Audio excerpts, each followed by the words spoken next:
You're on. All right, it's 5 o'clock. I'd like to call the meeting in order. Misty, would you call the roll, please? Craig Romy, Present. Randy Graham, Here. Bill Luken, Here. Dave Burris, Here. J.R. Huddleston, Here. Linda Varvel, here, Deborah Johnston, here, Gary Telkamp. Here. Thank you. Thank you. Would you join me on the pledge of allegiance?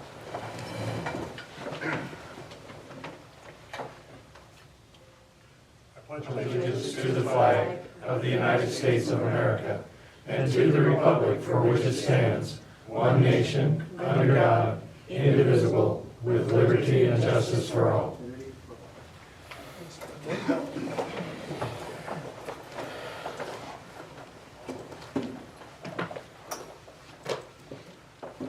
Our standing reminder, council, if you have any conflict of interest on any of the items discussed tonight, please let council know. Can I get a motion to approve the agenda? Make a motion to approve the agenda. Second. Discussion? All in favor? Aye. Opposed? Motion passes. And can I get a motion to waive council pay for this special meeting? Make a motion. I didn't hear what he said. Can I get a motion to waive the Oh, okay. council pay for this special meeting? Okay, Make a motion to waive council pay for the special meeting. second. Discussion? All in favor? Aye. Opposed? The motion passes.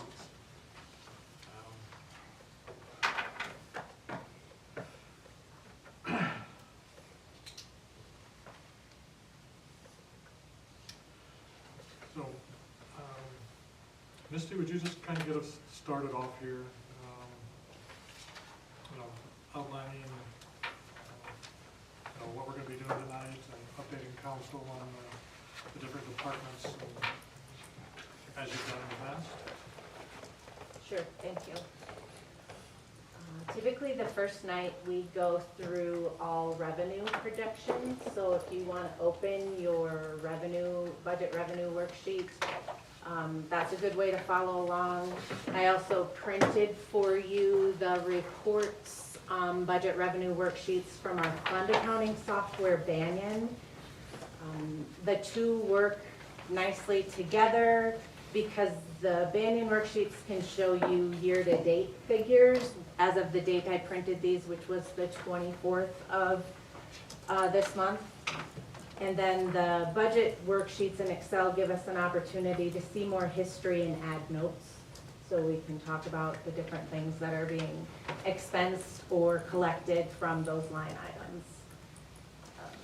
Usually we get through most of the revenue in the first night. We try to finish by 9 o'clock. Not a lot of good happens after 9, so we try to set a deadline. We'll go as far as we can. Typically, we get through some of the easier expenses as well the first night. When I say easier, I don't mean to diminish the value of any of them. They're just maybe departments with one expense code or something simple.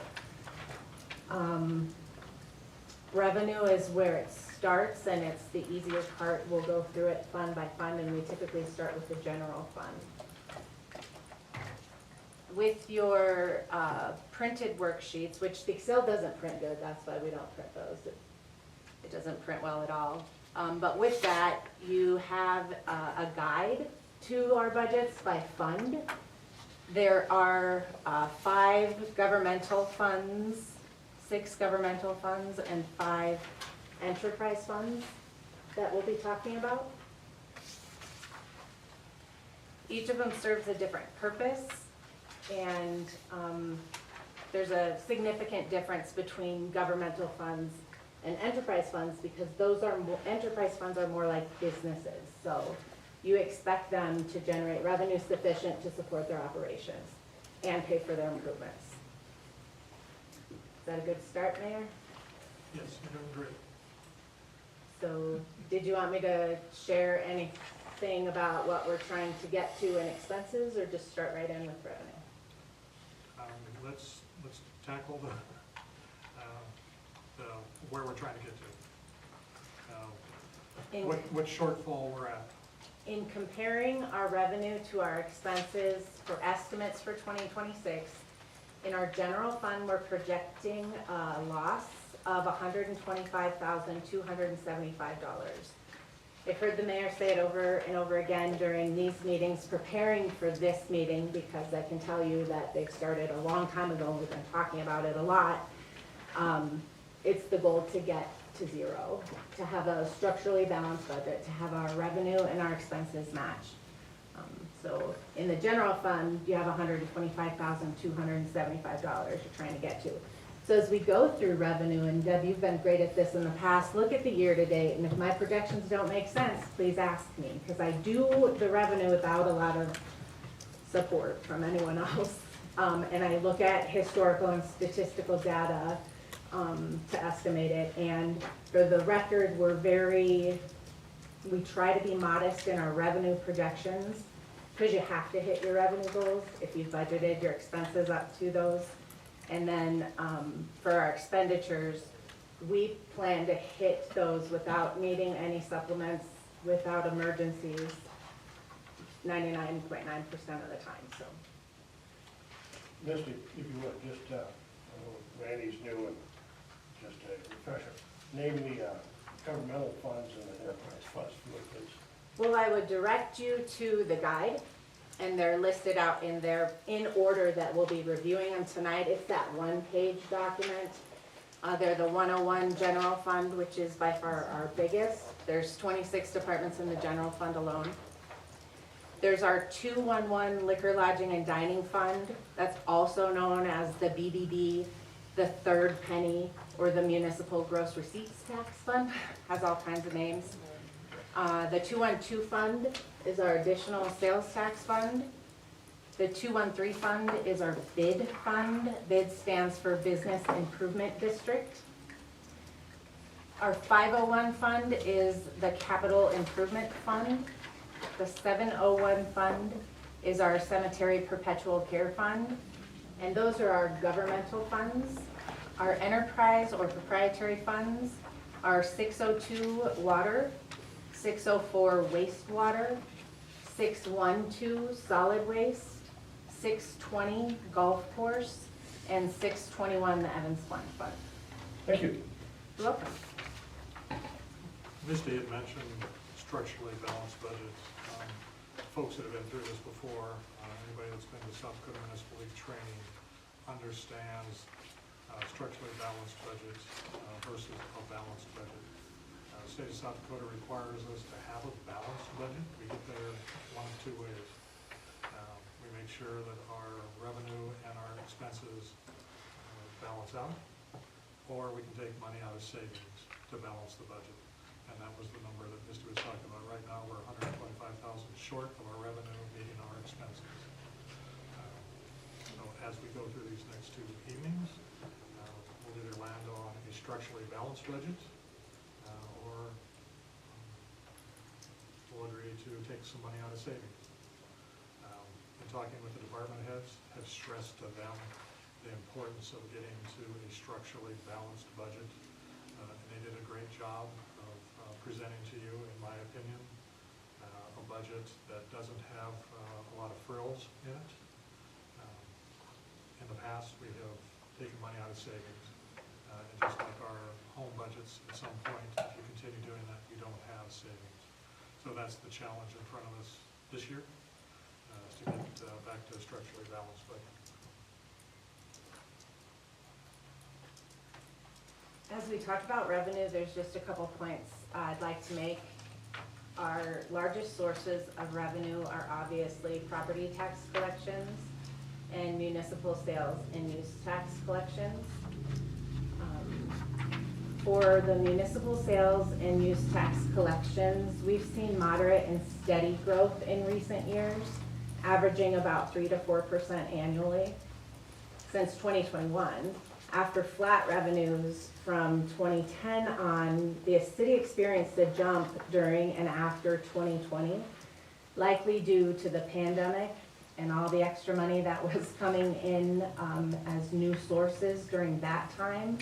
and the South Dakota versus Wayfair Supreme Court decision that allowed us to collect and be the recipients of remote sellers collecting sales tax when it's delivered to our area. So, taking those few years out of the picture, we can estimate a 2 to 3% annual growth rate. And that's pretty consistent with our history. Property tax collections average 3.2% annual growth. Roden's property tax relief bill implements a 5-year cap on growth in assessed values for owner-occupied homes, limiting us to 3% per year. Our average is very close to that, so it's the bigger communities that have experienced significant growth that are very much impacted by that as planning for their budgets, but because of our slow and steady, it's just a small potential loss for us. It also caps taxing districts at 3%. So with those two things in mind, if you're all with me and you're ready, and I have a tendency to barrel right through, so feel free to interrupt me. I won't take any offense. If you have a question, there's no dumb questions. I know that there's some new people here, and it's the first time and the second time a couple of you are going through this, so stop me if you have a question, but I'll just move along. So you see $1,418,450, that's general property taxes current year. Our historic collection rate runs 96 to 98% of our total levy. So that's where that number comes from. That levy does include the CPI and growth that we can take. It's the maximum amount that a city can take. And just for your information, it provides an additional, so our CPI was 2.9 that we could use and growth was 0.96. So $54,914 is the max amount that we can increase our property tax levy from the year before. So that that's factored into that figure. General property taxes, all prior years, it's difficult to estimate delinquent taxes and when people are going to pay them. But if you look at the historical numbers on that, 25,000 is typically what we budget, and it comes in a little high, a little low, but that's a good estimate. So our next largest revenue for the general fund and for two other funds, yep. How come we don't collect tax on mobile homes? I don't put it in your revenue budget because it's so small. And we do, if we don't collect it, it comes through the county. So if we're not getting it, they're not collecting it. The next large revenue source, $1,607,000, are my estimates for general sales and use tax. Again, that's a moderate and steady growth estimate. Amusement taxes were repealed in 2021. We don't get those anymore. Penalty, interest, and delinquent taxes, that's another one that's hard to estimate. I put 5,000 in there. Liquor and beer licenses, we have 25,000. We do have a liquor license available. The minimum amount that the city will accept to enter into an operating agreement to utilize that is 50,000. That's one-time revenue. We put it up for bid and nobody was interested in it. It could go at any time, but I'm not budgeting for that kind of stuff. It's not appropriate to put those kind of things in your budget if you can't count on them. City licenses, I have 15,000. We do have one medical cannabis license at $5,000 a year, and we also have one available. So if a new business wanted to come to town, that would be additional revenue there. About 15,000 is my estimate. Building permits, I have 25,000. Trenching permits, 500. Other licenses and use permits, 200. And remember, this year we doubled many of those fees to increase our revenue to help cover our ongoing increasing expenses. So some of those may be smaller estimates. We may see bigger growth, but the goal is to all the time hit our revenue estimates. We have bank franchise tax, $3,500. We have prorate license fees, $7,500. Liquor tax reversion, that's paid quarterly, $22,000. These are all state shared revenues, so they come to us from the state. Then we have the local government highway and bridge fund, $45,000. Nope, that was the motor vehicle licenses, $45,000. I'm gonna make my screen bigger. Local government highway and bridge fund estimates at $83,000. The county road tax, $1,530. Interesting story about that, we didn't get it one year, and I called and asked about it, and they were like, oh, we forgot to give that to you.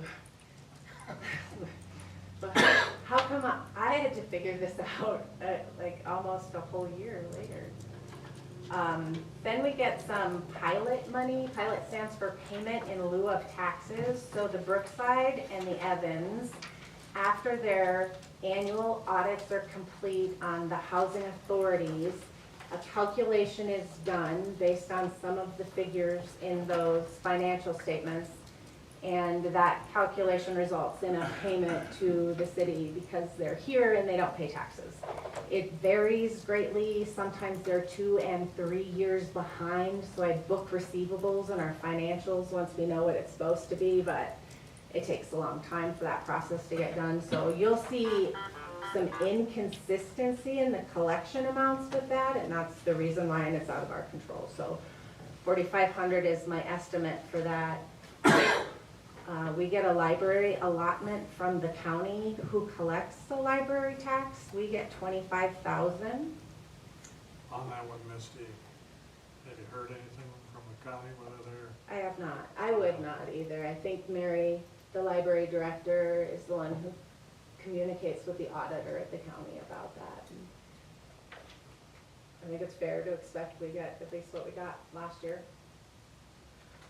If you have any concerns or you've heard anything, I'd be happy to take it out or change the amount. I haven't heard anything. I have concerns based on conversations we've had with them, but. I feel safe with the estimate at 25. When in doubt, I always lean on history. You know, if something's new, I try to look at something that was like it. I think we're safe at this point to estimate. We might have to address that before 2026 comes, if that becomes an issue. But we're not gonna be able to fix all the problems tonight or answer all the questions. We're just trying to get a budget passed. I have $20 for the sale of maps and publications. Thank you for contributing $7.50 to that for the copies of the budget, Mr. Robert Paul. My pleasure. It's a moderate estimate. Sometimes we collect it, sometimes we don't. But we do charge if somebody comes in and needs copies. There's a fee to you. I pay a copier contract every month and we pay per copy, so we pass those fees on to the public. So I was over 25% of that? All right. I think there's a couple years you didn't get a copy, so I was so off those years. I was on sabbatical. The Golden West capital credits, if you've lived here long, you know what those are. They're paid once per year in September. And Golden West a couple years ago started applying the credits to the bills in some circumstances when it's, I don't know, when it's a smaller dollar amount or what criteria they use to do that. So I've had a little trouble lately estimating that. I have it at 5,000. We have the revenue we receive for the SRO plus a little bit of money we get for doing some kind of checks that our police department gets from LexisNexis. What is that derived from? The 47,463 is from the high school. It's the SRO service Okay. agreement that we have. Okay. The LexisNexis I don't count because it's like $1 or $3 or something when it does come in. It's very random, but that's where we put that to. Other highways and streets, you'll see dollar amounts in there in the past, and that's where we put the revenue we get when we take the steel and recycling to wrap it or have them come pick it up. Some years we don't do that if our piles aren't big enough or the prices aren't attractive. So I don't budget anything there, but you may question why there's revenue there in the past. And there may be some year-to-date, I'm sorry, I'm not following along in both places because I can't. But if anybody sees anything year-to-date that makes you question what I have, those of you looking at the paper, what I have here, please speak up. We have park application fees at $3,000, rec program fees at $13,500. We added late fees at one time for one director, and then we went to online registration. Now we don't have late fees anymore, so if you question what happened with that. We do have a vending commission agreement with Hayden Enterprises, and we get a small amount of revenue from that. I have $75 as the estimate. Airport, same thing, I have $25 as an estimate. A big new addition in 2019 to revenue sources for the city is airport fuel sales. So I've estimated 80,000 in there. Obviously, the more we sell, the more we buy. So when we get to expenses and we look at the airport budget and you see a fuel expense, know that that estimate's directly tied to this revenue. So a change to one changes the other, and your net effect's not gonna be very big. And we're using history for our estimates, so. We did have I'm trying to remember what MCT stood for, but like a theater program, Missoula Children's Theater Program. Missoula Children's Theater. Function at the Mueller Center for a couple years. We haven't done it in the last two, so that's on there. I'm leaving it on there for now, but I don't have anything estimated in there. We sell some lots at our cemetery, which is a beautiful cemetery, and the lots are very affordable.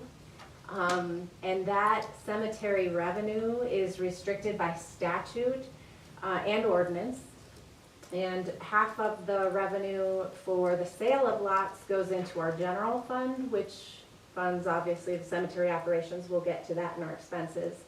But then also half of it is put into that 701 Cemetery Perpetual Care Fund, which by statute has to have at least $50,000 in it, and anything over that we can spend on the perpetual care of our cemetery. And it's an old, beautiful cemetery, and it needs a lot of perpetual care. So another cemetery revenue that is new to us in late 2023, something we don't really want to do, but we haven't been able to find anybody else to do it, and it is a good revenue source, but it takes our maintenance, our already strapped thin maintenance folks a lot of time, and sometimes, well, very often weekends to do it, is cemetery grave digging charges. So if anybody knows anybody interested in becoming a grave digger at our cemetery, it's a fairly lucrative business. I'm only estimating 5,000 because we really don't want to do it, and we're going to get done doing it as soon as we can. But I think if you look at our year-to-date revenue, if anybody's looking at it, what is that in cemetery digging charges? 123. So it's a low estimate, but, so 10,000 year-to-date, we could make another 10,000, but the goal is to not do it. So if anybody wants me to raise that, I'd be happy to, because we don't have anybody on the string or hook or anybody interested right now in doing it, but I'd rather just leave it at a moderate 5 and hope they don't have to do it all year next year. Nothing? I'm gonna move on. Animal control fines, I have 500. Library fines, 3,000. And in the notes, you'll see, just so that you know when you look at those numbers that we waived fines for a large part of 2020 due to COVID. Interest earned, it's hard to know what interest rates are gonna do, especially now for some reason. I don't feel as confident. I have 35,000 estimated. Mueller Center building rent, I have recommended notes, and Jacqueline and I have talked about reviewing and increasing some pricing in some areas of the city that didn't get caught the last time. We'll talk about that a little bit when we get to fund revenue as well. I think the Mueller Center, you get a great bang for your buck, but when we're charging you $50 to rent the park plus electricity, and that's about what a room and an inside facility with flushing toilets and hand washing costs, might be time to look at if that pricing still suits us with our increasing expenses. Has there been any thought of having a rental for the meeting room up at the library? I'm not sure. I know I have used that room several times over this last several months, Well, and there's. take a there's no- donation. There is, well, yeah, there have been anonymous donations given for the use of that room. To probably the just, friends of as a the source of library. revenue. I'll make a note. It's definitely something the library board and the library director can answer, so ask.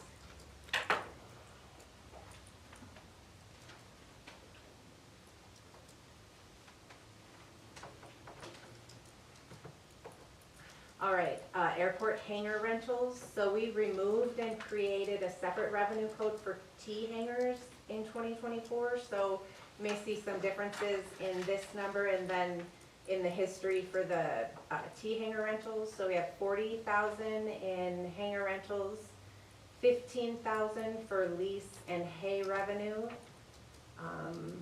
We don't rent courtesy cars anymore, so there's no fee for that. That changed in 2024. We just let people use them? We eliminated a lot of the use and we just allow them for courtesy in small distances. And the last time we did do that, they were, the Colorado Aviation Pilots Association was generous enough to also make a donation Yeah.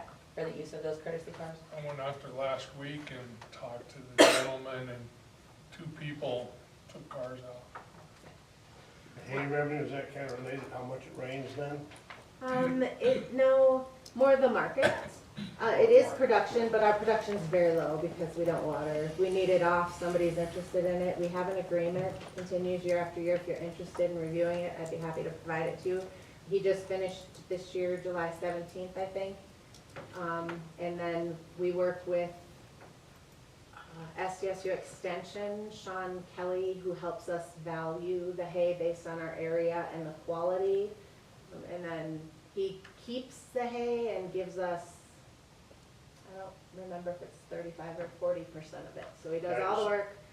gives- I just saw that it fluctuated there, and I thought it It might have does. something to do with how much. Yep, being also produced. the feedlot agreement and the Romy agreement for that zone, what do you call that, Bill? Zone A that we, Zone B. Zone B, thank you, that we lease out, that's new revenue, that definitely increased. How many cuts they get over One, there? Hey, just one, yep, yeah. Must be some bad I'm not a grass. farmer, so I'm gonna move on. And then we have the new airport T hangar rental, 20,000. We're still estimating there. We don't have enough years for me to feel strong about the estimation, but that seems fair based on what we've been able to calculate so far. The library interlibrary loan items, I'm not sure that's still available. I'm sorry I don't have that question answered yet, but even if it was, it'd be like 100. Library, so we're into some library revenue now. Sorry, I jumped from airport to library without explaining that. We never budget for donations, although they're greatly appreciated and accepted. The library and our police department are probably the largest recipients of designated donations, and we're so grateful for that, that people see the value in those public service departments, and so, but we don't ever budget for it. We're grateful for it, but we don't budget for it. Damaged and lost items, we have at 150 copies. Big thing that they do at the library, 4,500. 3,500 for cards. We doubled the price in 2020, and I think it doubled to like $10 or $5. It's still very low and affordable, and that price is for people that are outside of the city. City residents don't pay for library cards. The DARE program is the next one on the line, and not that we don't take donations for that. It's fully funded by donations, and you'll see an offsetting expense account in the police department when we get to those related to this. So we don't put any amounts in there. We get the money in or they spend it, because they do have a restricted equity account with enough money to continue the program for a couple years without new donations. We put it in with a supplemental appropriation at that time. So now we're jumping into liquor operating revenue, and I joke, but it's for real. We need new revenue sources, and liquor seems to be a growing revenue source. So if anybody knows, anybody wants to open a Have we ever upped the percentage since It's last 10 time I was now. on here? It's, yeah, 7.5 and 10 is what it used to be, separating beer from hard Yep. liquor. And now it's 10 across the board, and we just did that a couple years back. So from those percentages that he's asking, the city owns our liquor licenses, and we enter into operating agreements with businesses interested in selling liquor in town. Those operating agreements allow us to collect 10% off the wholesale cost of the alcoholic beverage. I look in my head because I always say it wrong, because it's not just liquor, it's alcoholic beverages.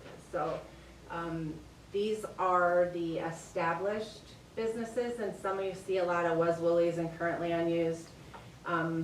And you'll see variations in the amount collected, because sometimes we use the number for a business that sold a lot of liquor, and then we recycled the number to a business that doesn't sell as much. So most of these are pretty consistent. Holler out if you have any questions, or you think I should increase. Again, I'm kind of moderate when I'm estimating revenue. Well, not kind of, I'm pretty moderate. So it starts with the American Legion. I have 11,500. The Space, 600. Jalapenos, which used to be Woolies, 6,500. I have a couple currently unused. Winter Circle, 9,500. Excuse me. The Coffee Kiosk, 200. Yes Way, 32,000. We could get another Yes Way. Misty River Tavern, which is doing business as a smokehouse, 2,000. Big Bats, 15,000. Dakota Mart Gas, 5,000. Lynn's Dakota Mart, 52,500. Corner Pantry, 9,500. Riverfront Gallery, 100. Sunny's Soup, were you gonna say something, Deb? No, it was just going well. Yeah, so if we get a couple of these, we have a new police officer. Sunny's Superfoods, 56,000. HSP Loft Properties, 1,800. Big Time Pizza, maybe I should take that out, 100. Dollar General, 11,000. Family Dollar Store number 27126, 7,500. Whiskey River, 2,200. Now we're into the cable TV franchise fee that's paid quarterly. We have a franchise agreement with Golden West, 22,000. Misty, Yes. Moccasin Springs don't sell beer or nothing? If I don't have anything budget in there, I didn't know if it was consistent enough. And what's our year-to-date? Moccasin Springs, we have nothing yet. Yeah, and I was, wondering about, Pizza We have Hut. some year-to-date. Yeah, Pizza Hut's collection is so small, and I could put $30 in there if you want, but in my estimates, I don't pay that much attention to those littler ones, and I don't know that it, Because you get copy of all the invoices that they get, right? yeah, it's, I'll tell you, if we lose Mary, that's gonna change, because I'm not doing or going to the effort that she does, but she goes to the wholesaler directly, all of them, finds a contact there, and makes sure every month that she gets all of the invoices. Well, our operating agreements say that you will give it to me, Yeah. but she wants to be thorough and ensure that she gets everything, and she has found things getting it that way, but I know in all my businesses I had to bring them City Hall. yeah, that's the way we do it. They are there. So, if you want me to put $25 or $30 in there, if you want me to put maybe even 500 in Moccasin Springs, the Dragonfly, because they're 561.88 year-to-date, I would, but it's not gonna make that big of a difference, so just let me know or I'm gonna move on. So what do we, I think they have a consistent, regular clientele that should be growing. so what we do with the money if we don't put it down there that Oh, they we give still us collect that it. We still collect it. It adds just to our revenue. It'll be, goes so, someplace else? yep, in these reports, you'll see we have a budgeted amount, but then the years that are closed out, you have actual amounts. That's why there's amounts in there, 'cause it shows what was actually collected. Deb, did I hear you saying that you're advocating to put something in there, even if it's small? 500 would be something more than what we got down there. What about Pizza Hut? Do you want me to put 25 or 30 in there too? Sure, to be consistent. I'll put 25 in Pizza Hut, unless anybody has any other changes. In your mind, what is your usual breaking point? I'm with her, 525 is fine, we can add it to our revenue, it's another No, 525. I'm just asking as you look at it. I try to be modest in my revenue projections, and if there's concerns or just thoughts that we're not gonna get that much, like $50, give or take, Well, I know they just opened their inside again. They remodeled it and now it's open. is that at Pizza Hut? Yeah. Do a lot of people drink beer at Pizza Hut though? Historically, I think we've collected $30. I don't know why we're talking so much about Pizza Hut. Pizza and beer. I put $25 in there, I put 500 in the Dragonfly, so let me make those notes on here to make sure I put them in. Are we confident that we're collecting those monies? Absolutely, I count every penny that comes in and reconcile and provide you reports. That's why there's actual figures. Are you sure? All the previous years. Yeah, I am 100%. So what did you said you put 25 in the Dragonfly? No, I put 500 in the Dragonfly. Which one? 25 for pizza. 25. Okay. All right, so cable TV franchise fee paid quarterly, 22,000. Recovery of prior year expenditures, 2,500. We go through a payroll audit with our workers' comp folks after every year, so sometime in February or March, she comes and does that.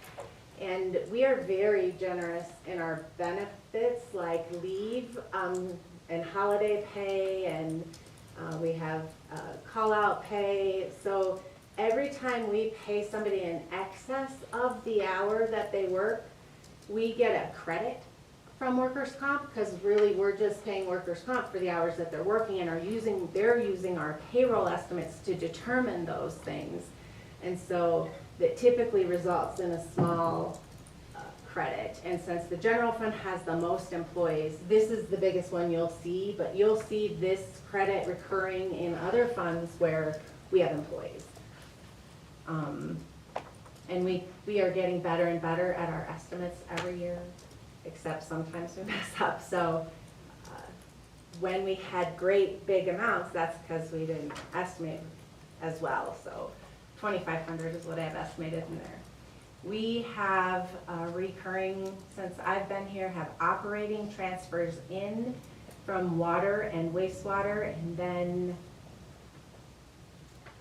years get mushed together, but 2019 with George, I believe, we added solid waste. An operating transfer into the general fund, we have 260,000 in total. 125 comes from water, 125 comes from wastewater, and 10 comes from solid waste. And so now I have a new revenue total for the general fund since we added $525. If you were following along, now we're at $4,127,338. If you'll give me a second, I'm gonna plug that new number into our expense figure because I couldn't get those to the link.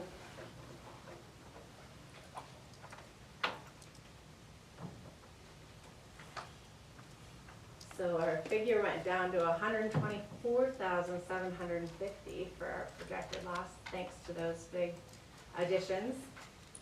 And that's our general fund. So the next one we'll move to is our 211 fund. That's the one with all those aliases. So this fund is dictated by a law, and this is on your guide, this information.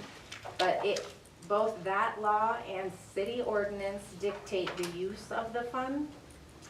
The revenue is received from an additional 1% sales tax on alcoholic beverages, eating establishments, lodging accommodations, ticket sales, or admissions to places of amusement, athletic, and cultural events.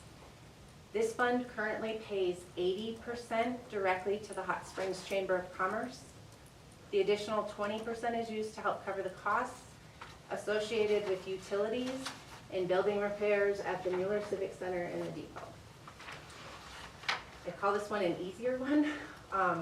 Projected revenue is $214,000, and that's all there is on this one. I use an Excel spreadsheet, but this year for the first time I also used AI to help me estimate using our historical data, these figures. And again, I just want to enforce that we want to hit these revenue projections 100% of the time. The next one, the 212 fund, is an additional sales tax fund, and this 1/3 of our general sales and use tax goes into this fund. City Ordinance 1008 dictates the fund is to be used for debt service, street improvements, street maintenance equipment, building construction, building upkeep and repair, and any other expenditure deemed necessary and approved by the City Council. I have $803,000 in general sales and use tax revenue estimated. We do have Back Nine and Boulder Falls special assessments historically listed in here. The Back Nine was done being paid off, so now we just have the Boulder Falls special assessments left. People can come in and pay those in full at any time, or they can pay them over time with their property tax bills through the county. I have $63,000 estimated for principal collected by county, $4,850 in interest and penalties collected. So we have a total of $870,850 in our additional sales tax fund in estimated revenues. The 213 fund is our business improvement district fund. It was established in 2011. And it provides for the advertising, marketing, promoting, and public improvements of the city of Hot Springs. It's funded by hotel, motel, overnight lodging businesses in Hot Springs that collect from their users and remit an occupancy tax of $2 from their overnight or short-term, less than 28-day guests. The city appointed advisory board manages and makes recommendations for the use of the funds.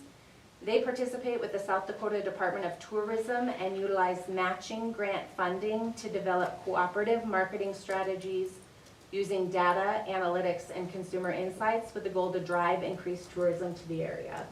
That is their major goal. They've assisted the city in wrapping police cars, lighting up welcome signs, and more recently contributing, beginning with $5,000 and now $10,000 to our fireworks each year. So bid funds fully funded by that occupancy tax. I'm estimating $89,100 in revenue.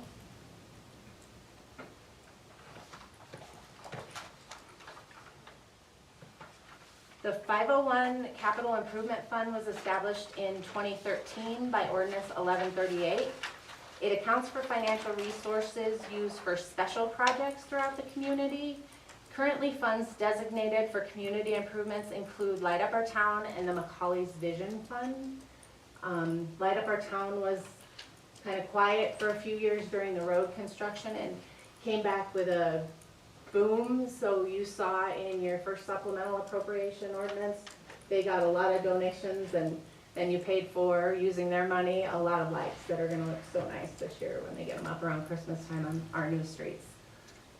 We have nothing budgeted for revenue, although we take donations for any of those things at any time.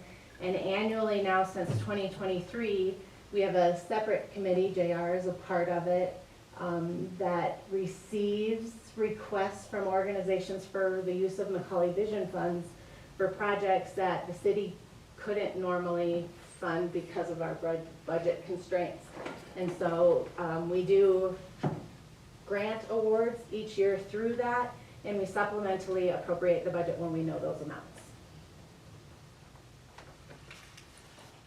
All right, this is kind of weird, but the next one is our 701 fund, which I should move that in the spreadsheets, but because I have them numbered in order, it's all the way at the end. You don't have to follow along, this one's pretty simple. But the 701 Cemetery Perpetual Care Fund is the last governmental fund that I'm gonna go over before we start talking about our enterprise funds and their revenue. That fund receives 1/2 of the payments for the sale of lots at our Evergreen Cemetery, and it's used for perpetual care. Only amounts in excess of 50,000 can be used, and it can only be used for the care and maintenance of the cemetery. The rest is permanently set aside in compliance with South Dakota law. So 2,400 is what you saw in the general fund revenue that I was estimating for the sale of lots. 2,400 is what I have projected on this side, because it's 50%. And then we earn some interest because of the money that's restricted. We do have that in a treasury bond earning interest, so $250 I've estimated for a total of $2,650 in the cemetery perpetual care fund. If you haven't been there, let Lori take you on a tour. You probably haven't got to do that yet before summer's over. We have some pretty renowned people up there. It is, and there's beautiful, like $30,000 headstones, and she loves it, so that's fun. Okay. Now we're gonna go to the 602 Water Fund. It's our first enterprise or proprietary fund. Remember, these are business-like, there's a focus on profit. It's funded primarily by user charges. It accounts for the construction, capital improvements, and operations of our waterworks system and related facilities. It does have long-term debt issued, so when we get to expenses, you'll see those. All right, so we don't budget for grants. You can, with grants that are federal or state in nature, you can automatically do budget supplements when it comes in, so that's the way we handle those revenues. Typically, they're reimbursable, so you've had an expense that you didn't budget for, so when the revenue comes in, then we can appropriate that additional revenue at that time. We do get return check late fees in the water fund as part of our billing cycle. We have $4,500 estimated. We have some miscellaneous revenue that I have highlighted, and that's from the SLWA royalties. And I think that expired this year, and I haven't heard anybody talk about renewing. But I did hear somebody in City Hall the other day asking, they must have got a letter from those places that offer that service. So to check and see if it's still going. It's $350, so it's not gonna make or break us, so I have it in there. Mayor, do you know if that continued past the expiration? I don't know, Miss. Penalty, $9,500. We changed from a percent to a flat rate in 2019 and waived a portion of those fees during COVID as well, if you notice changes in that. Interest earned, it's hard to tell what interest rates are gonna do in 2026 since I'm not super confident what they're gonna do for the rest of this year, but I have 3,000 estimated in there. We do have some debt, so the large portion of that interest comes from some funds that we have to have restricted for debt service reserves based on our debt agreements. So it's not a large amount. It's a little over 100,000 in the water fund, I think. And you see those in your investment reports that I provide to you every month. We do have some assessments in our water fund. The 26th Street Water District Improvement and the Martin Street Water Assessments. So I have some revenue, $8,500 in the principal collected by county and $2,300 in the interest and penalty collected by county for those assessments. Here's that recovery of prior year expenditure, the workers' comp payroll audits, and the water fund, I have $300. Here's the large part of our revenue, which is metered and flat rate water. Historically, the city has had increases to the rates on an annual basis. I believe that ordinance expires sometime next year, and we have a 2.5% increase. I'm looking at you, I should have looked this up. That'll come like it has every year, small nominal increases to pay the additional expenses, so, metered and flat rate, 1,125,000 is our estimate. Bulk water sales, primarily for construction water, I have 10,000 estimated. Misty, as you're talking about those water rates, it's important for council to understand that when we built those annual increases in, it was at the recommendation from Jim Jones, who was with Midwest. Midwest at the time. For the state, if we're applying for loans or those kind of things, the state looks at what the city does ourselves to try to generate revenue. And what we were charging our users was not enough. To meet their minimums. Okay, you're stepping up, at the appropriate amount, that we'll go ahead and, consider you for grants. So, that's the reason that we implemented those initially, and we need to continue with that, is to position ourselves for funding from the state as we need it. Thank you.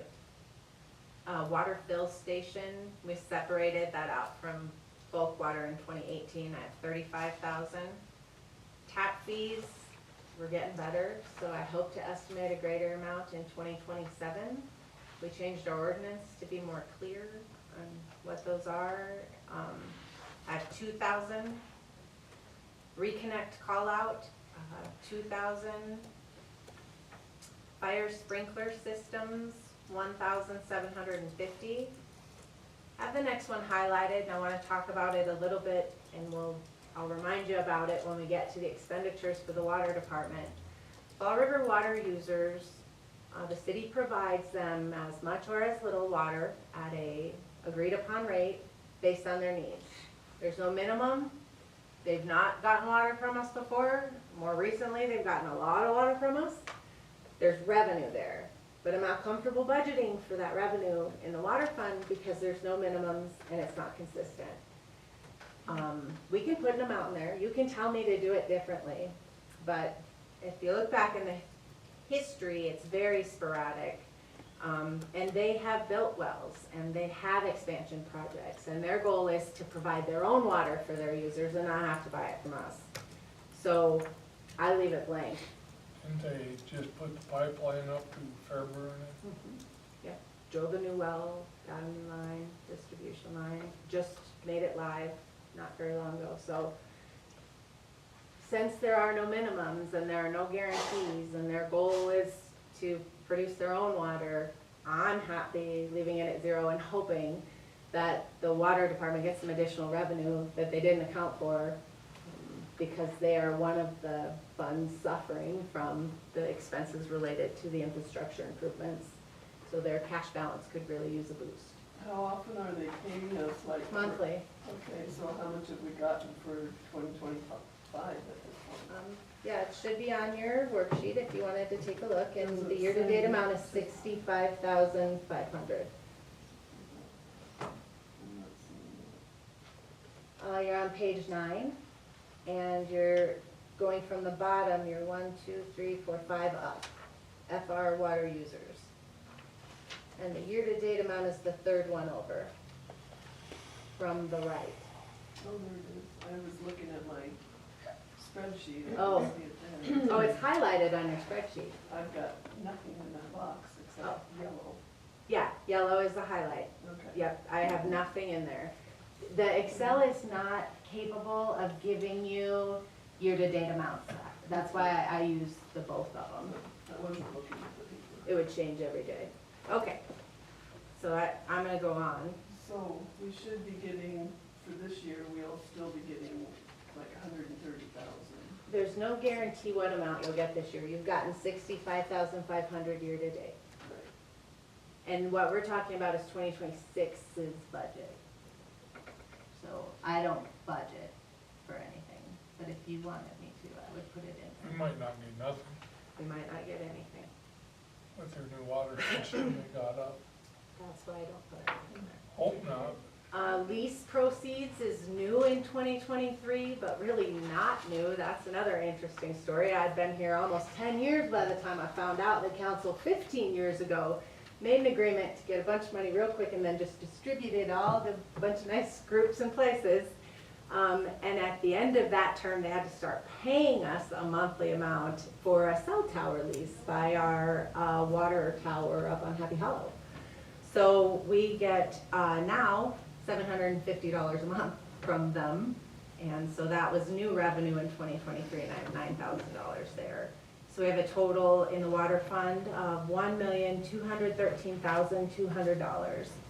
And with this being our first enterprise or proprietary fund we're talking about, I want to reiterate that these enterprise funds have their own set of self-balancing accounts. So saving money here only affects the water fund. Since utilities, water and wastewater, are kind of combined in our minds for a lot of things, remember wastewater is a separate fund. So we're gonna move on and talk about that one. Any changes in that one only affects that fund. 604 wastewater, just like water, funded primarily by user charges, accounts for everything related to sewer. It also has long-term debt issued. Golden West Capital credits, $275. Interest earned, because we also have debt service reserve required for that debt issued. We do get some interest on the reserves that we have set aside. I have $2,500 estimated for that. We had Martin Street sewer assessments almost paid off of $1,600 for principal collected, $700 for interest and penalties. Here's that workers' comp payroll audit refund estimate, $300. The large revenue source in our sewer fund is obviously sewer charges. Same revenue conversations that we had around water, and the increases relates to wastewater. We have $905,000 estimated for sewer charges. I have $9,000 listed in sewer user fees, and I had that highlighted because when I put it in there, I wasn't sure, but we are now confident that the commercial dumping fees will continue into 2026. So disregard that highlight in that question. Tap fee, $2,000. Other sewer revenue, those SLWA royalties of $350 are also sewer revenue. And then the Mueller Center has an RV dump station. It has a donation box. We check it periodically throughout the year, and that revenue goes in there. I have $922,375 for wastewater projected revenues. The next one, 612, is our solid waste fund. It's funded primarily by user charges. It accounts for the collection, capital improvements, and removal of solid waste from the city. We contract collection service. It has no assets or liabilities. We pay 100% of the collected revenue to the provider.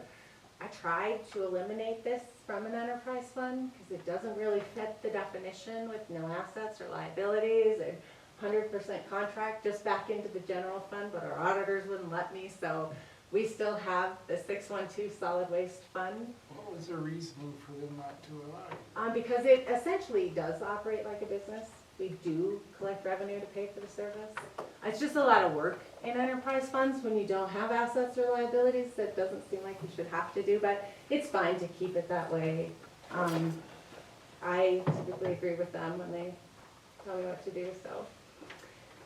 Miscellaneous revenue of $100. Actually, that should go away because they passed a House bill eliminating that allowance last year.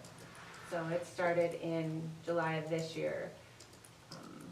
So actually, that should go away. So I'm gonna make a note of that. So should we put 0 there? then? Yes, it's not gonna make a big difference. Large source of the revenue is the collection fees. Our current agreement was with Sander, but they sold to Iron Outfitters, doing business as Kiefer Sander. I don't. Yeah. Anyway, our current agreement increases 3.5% each year. I have $275,000 estimated for collection fees, and then the city does have a fee that's added to the solid, or to the bills of all utilities for city fee, and that's $40,000. When we get to the expenses, we'll talk about what that's used for. I have now $315,000 in solid waste revenue.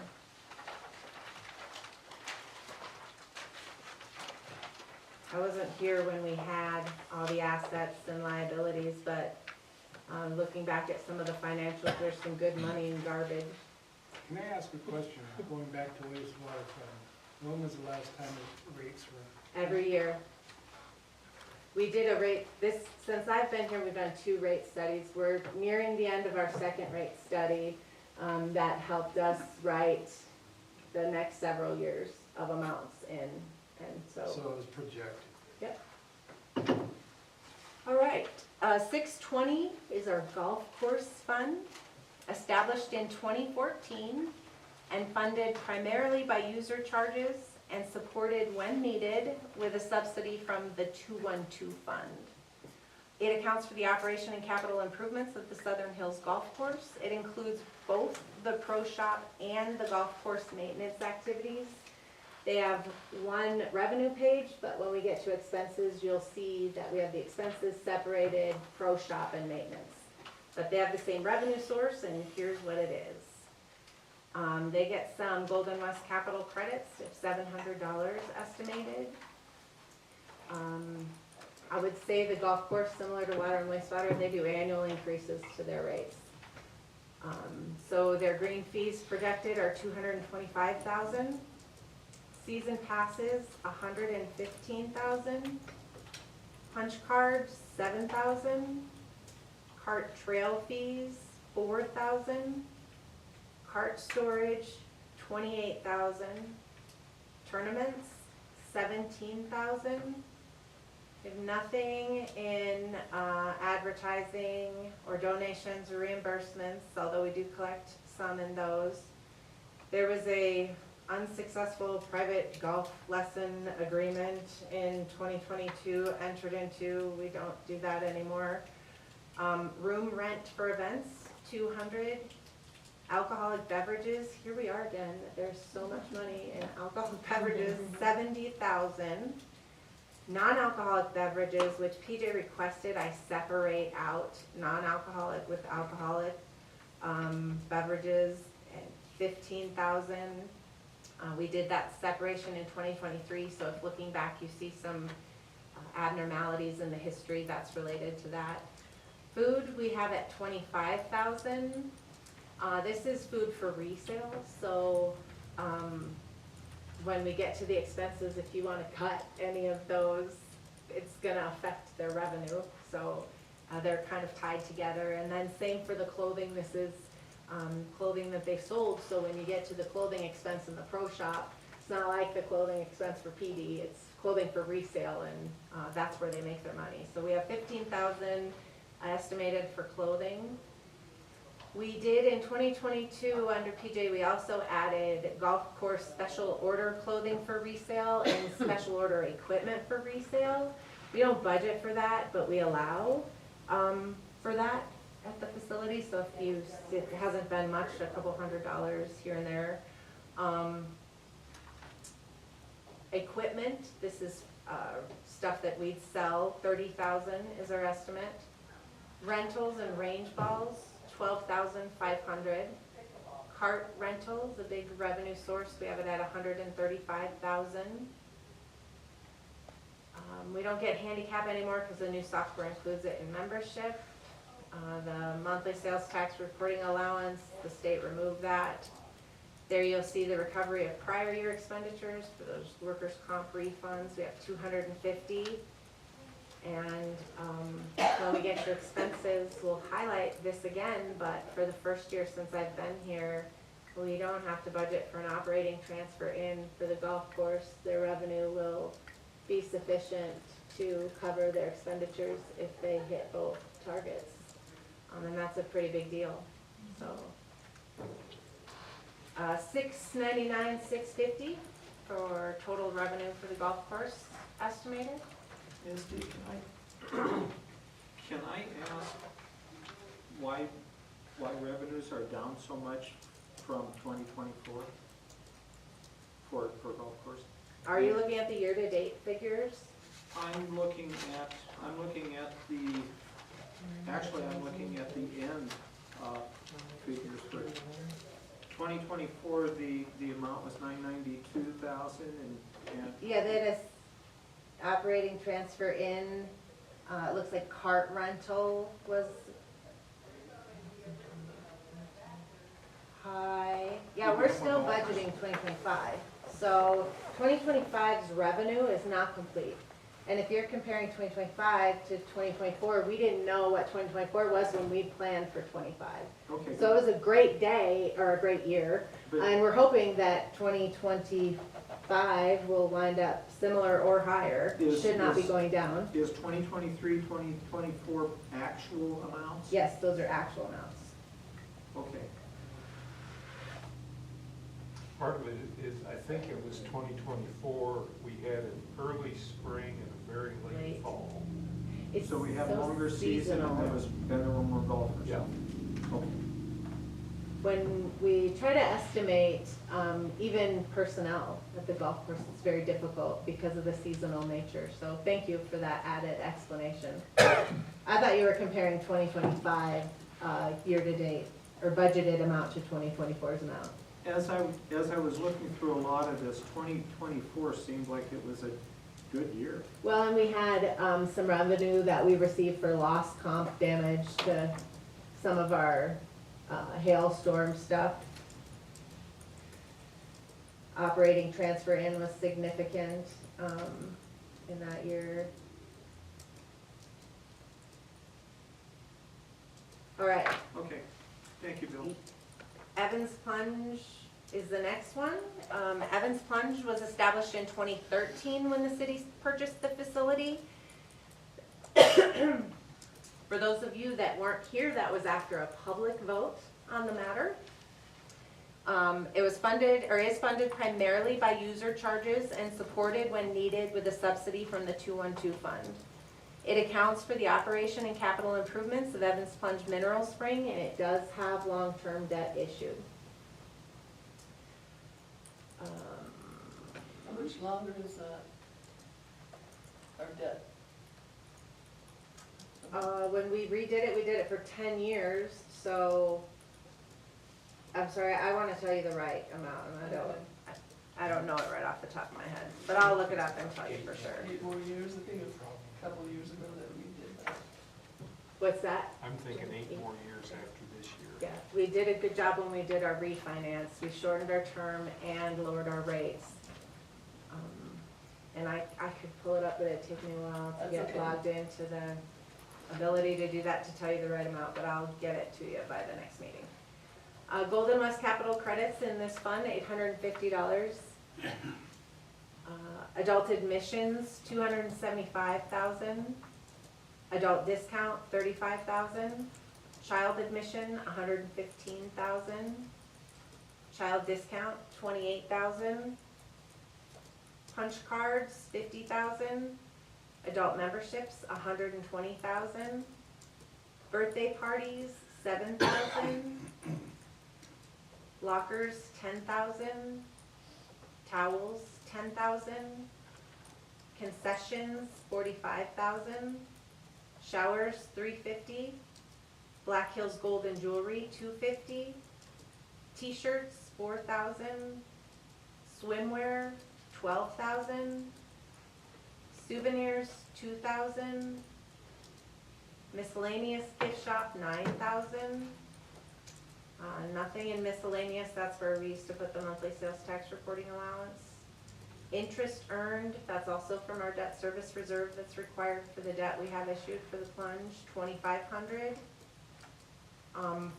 In 2020 and then continuing years, we had an agreement for the use of pool space with Fall River Health Services.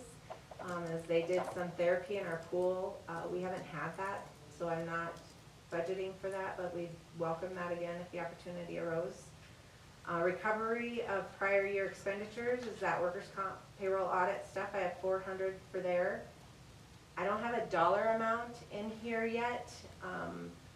But if we compare this $726,350 in revenue to the expenditures that are currently listed, for Evans Plunge, they have a deficit of $193,435. So if I were to plug an amount in there, and I don't do that yet because we're gonna go through the expenses, I'd put $193,435 in there to bring them up to what's necessary. And that wraps up. You want us to do that? No, you don't have to because it might change. That's why I don't put it in there. So that wraps up revenue, and this might be a good time to take a quick break. Thank you. Just do your up. All right, so if you would open your expenditure worksheets. These are larger in size. We're going to tackle a few of the easier expenses. Before we get started, I'm just gonna go over a few budget notes that affect many of the funds and departments. And then I also wanted to cover something I failed to cover at the beginning, and that was just thanking our new city administrator for her partnership in this budget preparation process. If you remember last year, I was pretty upset that I had to work so hard to get departments to get me their numbers and time to get them to you, because I gave them plenty of time to do that, and we did not have that problem this year. She was able to sit down with, I think, all of them. There was one that turned it in early, but he still sat down with them. And then also to thank our department heads for the great collaboration that they did to try to bring you a more balanced budget than they had in the past. And it's really beneficial, especially in our general fund, for those employees to see what we're working with when it comes to revenue. I mean, we just went through that in an hour. That's all of the revenue for all of the city, and if any of you have any ideas on where to make more, we're interested in it. But as we start talking about expenses, you'll see there's a lot of expenses that are covered by that little bit of revenue. And so the collaboration this year to bring you a budget, especially in the general fund that just has this much of a deficit, I was grateful and thankful to have that. And so thank you for the part you played in that this year. Meeting deadlines is something that makes me very happy. It makes it a lot easier. We're gonna start, I did add the 525 we added in revenue, so we're gonna start looking at a few general fund departments that I think are a little bit easier to talk about, we can get through pretty fast tonight. And then probably some of the funds, just like the 211 and the 213 and the 501 and the 612 and the 701, those are pretty easy to get through as well. Yeah. Not that they're not important, just easy. What's that? Fill out the page, I'll try. I don't follow along real closely on here, so I'll stop when we move and find the page on there. So adding that additional 525 we found in revenue, we're starting the general fund with projected loss of $124,750. So we're on the Gen 101 right now? Well, we're gonna jump into some of the departments in that fund. If you remember at the beginning, I said there's 26 departments in the general fund alone, so we'll hit some of those, not all of them. And we can come back and look at this number if we make any changes, but. What page are we starting on? I haven't decided yet. Oh. It's probably mayor and council, the first one. It's the easiest. We'll probably go from Looks that easy. side. And for your spreadsheets, it's all the way to the right on the tabs. So a couple notes to talk about before we get into these. We're adding an estimated COLA of 75 cents as an increase for all full-time and part-time employees. The actual rate is determined by the state in late September, early October. So we'll use the amount determined by the state. We're estimating 75 cents for budgeting purposes. The increase is added to all part-time wages and all full-time top of steps. Percentage of increase, decrease in budgeted salaries and wages is listed in the notes on the Excel spreadsheets for each department and fund, and that was based on a mayor request. You haven't seen that in the past, so salaries and wages on the notes at the end, a percentage of increase or decrease is listed on there. Once again, this has served me well for the last several years on estimating a 10% increase mid-year for employee health insurance benefit premiums. Those 6 months at the previous rate, and then they renew every year.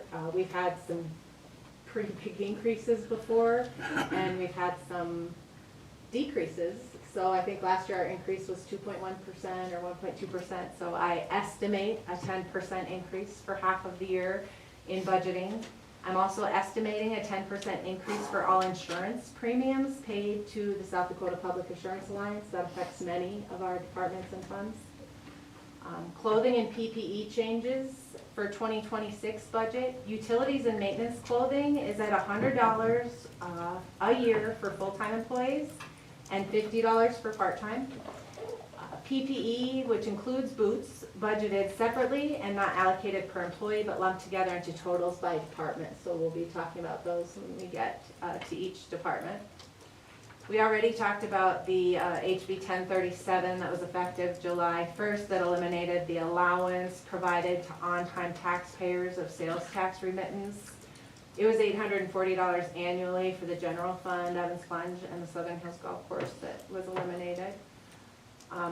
Our 101 or general fund has the following donation requests from outside organizations. The Senior Citizens Center requested again this year $4,500. Where are you at? I'm just reading you some Okay. notes right now and we'll get to it. So these are some notes to keep in mind as we go through these. Prairie Hills Transit requested $15,000. Boys and Girls Club requested $10,000. I got a late, when I wrote these and distributed them, I had no request from Shedco, but I did get a late request from them that I emailed out to you. And it was, I could pull it out. I want to say 20, but I feel like 25 now that I'm saying 20. But Mayor told me to put in 10 in the budget. And then we have the annual contributions to service providers. Okay, hang on a second. Boys and Girls Club asked for what? I'll just direct you to, oh, you don't have your spreadsheet. They asked for, Boys and Girls Club asked for 10,000. They are listed on the 101 general tab on your expenditure worksheets as well. Annual contributions to service providers. The Hot Springs Volunteer Fire Department requested $290,975.97. And the Fall River County Dispatch requested $133,250. And then I think we'll start page. No, not yet, but we'll get there. It's in one of the tabs. Okay, I just want to make sure it was on the list. So we'll start with mayor and council as the first department in the general fund. That's the first page of the printed worksheets and then the far right tab on the Excel spreadsheets. We haven't had any increases to salaries and wages. You get paid per meeting and per month. 42,000 is our estimate. Oh, I haven't been getting no check for 42,000.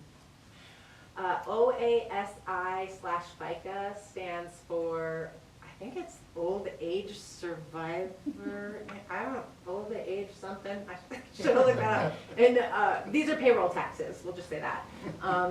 Payroll taxes, 3,000. Workman's comp, 315.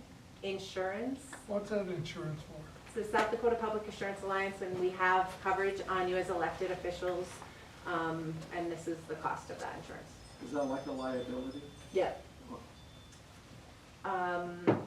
Services and fees related to your laptops, $2,275. Travel and conference, we have 1,000. Not sure if that's enough, but I'd like you to go to as many trainings as you can. As JR or Gary will attest, they're valuable. Good, very good. The current mayor uses his personal cell phone, doesn't bill anything to the city. Machinery and equipment was used to purchase the laptops. We got some COVID money to help do that, and we'll most likely need to replace those in the next couple years. We're still working pretty good, but you know how fast technology changes. So I have nothing budgeted for that yet, and I did work with Black Hills Tech to determine what needed to be upgraded and what might be changed. So I didn't mention that, but we probably start working on the budgets in April. I reached out to contract service providers, look at our history and analyzing bills and estimating changes. And so when you see these figures, know that there's actual data that went into coming up with them and the estimate. So annual Sentinel-1 computer software on your council laptops, there's 8 of them at $66 each, so we have $530 in there for total expenses, $49,355. This isn't the year to say it, but I'm gonna talk about it. If we want people to be able to run for council and commit the time that you guys are committing, we may wanna look at increases. The amounts have been set for several years, and you may not want to hear or talk about that today, but I'd like to continue having as many people at the table and see more people running for office and willing to be part of it, and maybe a little bit of an increase in what you get for it might help with that, but not this year, so moving on. Contingency is the next one. So that's page 2 to make it easy for you, and the next tab to the left on the worksheets. I initially had 100,000 in here. When we met with the general fund department heads, we cut it down to 75,000. You'll see a blue highlight. So contingency is not a budget authority you can spend out of. You have to transfer that to an expense by resolution. So it's just budget authority that sits there waiting to be used by another expense somewhere. So the highlight is the amount used.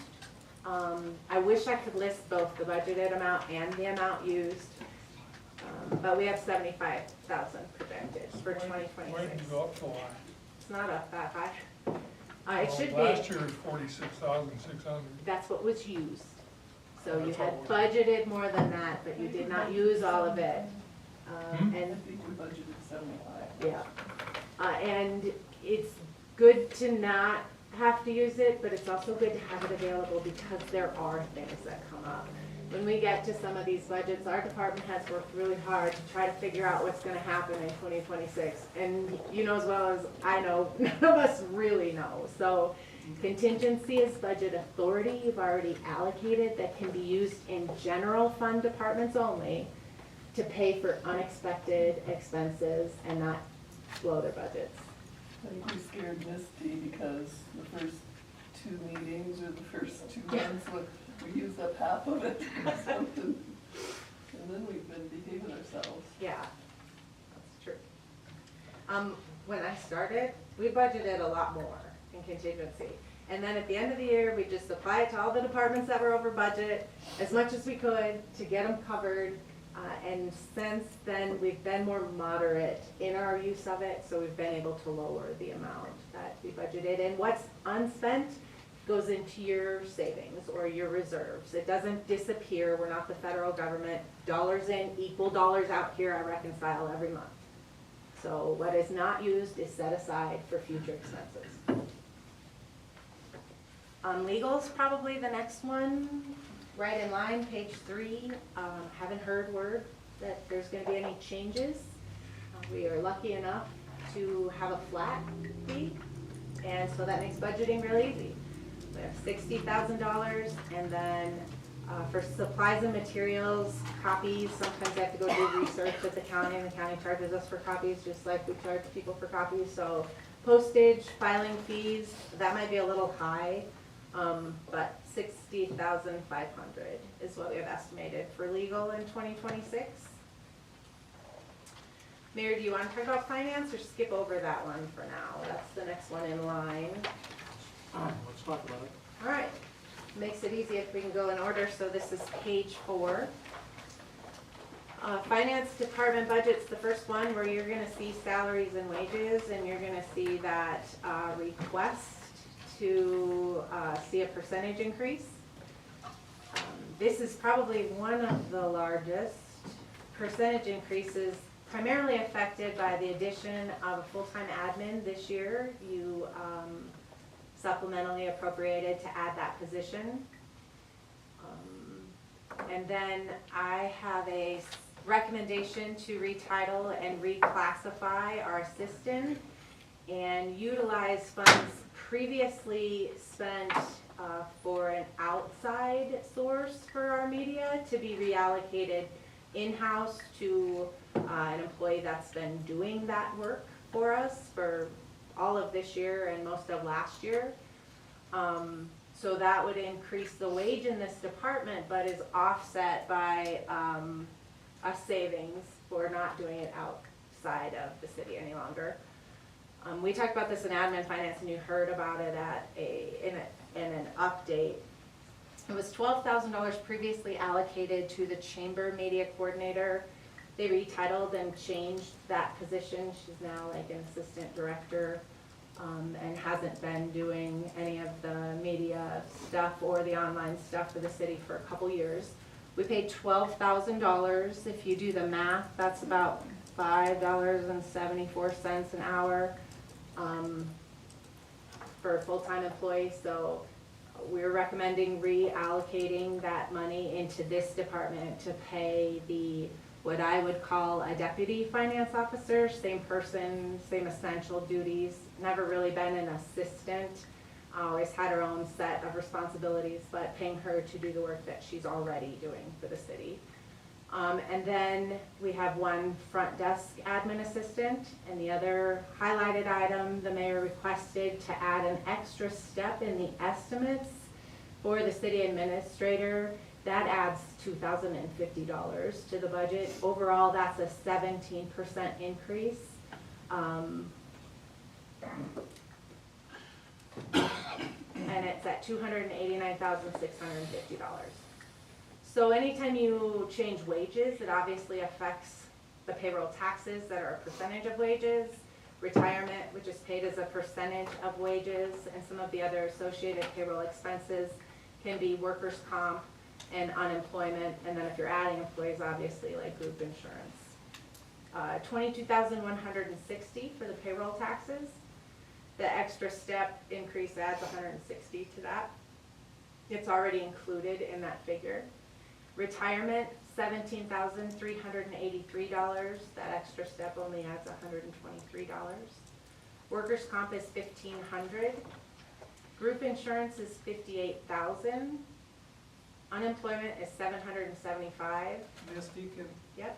can I'm sorry, can I group insurance, how is that calculated? It's per employee that takes it. So we've had employees that haven't taken the city insurance, and we have employees that have, and we're always budgeting based on our current employment status. It's our Wellmark Blue Cross Blue Shield, which is currently a little over $1,000 a month, or right under $1,000 a month per employee, fully covered by the city. And then Dearborn National Life, it's a $10,000 life policy, also covered by the city for all full-time employees. And Delta Dental premiums, where the city pays $10 towards any premium for anybody that's interested. Is there any employees that, That's like a 21% increase. So we added a full-time admin, that added $11,600 to Okay. it. And that would be the only increase that you'd see besides the premium increases that I'm estimating. Okay, and group insurance is going to vary by department and by department? Some are going to be higher and some are going to be lower? Yep, based on the number of employees they have in that department and the number of employees that take the insurance. Okay, thank you. is there any families that have their, is there any employees that have their families on the There are insurance? 2. And the city pays half of that? No, city pays the employee single premium. Okay, 'cause So it the doesn't city- equal out to half. City used to pay half of the family. Not since I've been here. There were 2 employees that were under that, and neither of them covered their children anymore. When it got grandfathered, and that was all before I got here, but I did learn that in my research. Where were we? Unemployment, insurance. Insurance is South Dakota Public Assurance Alliance. Quite a bit of effort goes to break down that over $100,000 bill that we pay per department and function. So $1,470 of SDPAA insurance is charged to the finance department. Services and fees, $5,500. That includes election expenses. I've gotten a lot better since I first started at keeping those at a minimum. We combine with the county every other year when we can, and that keeps costs down. The county is very reasonable in billing us for that because they're doing all the work anyway. And then in the years where we aren't able to combine with the county, we hand count and we prepare our own ballots instead of ordering them, which saves us thousands.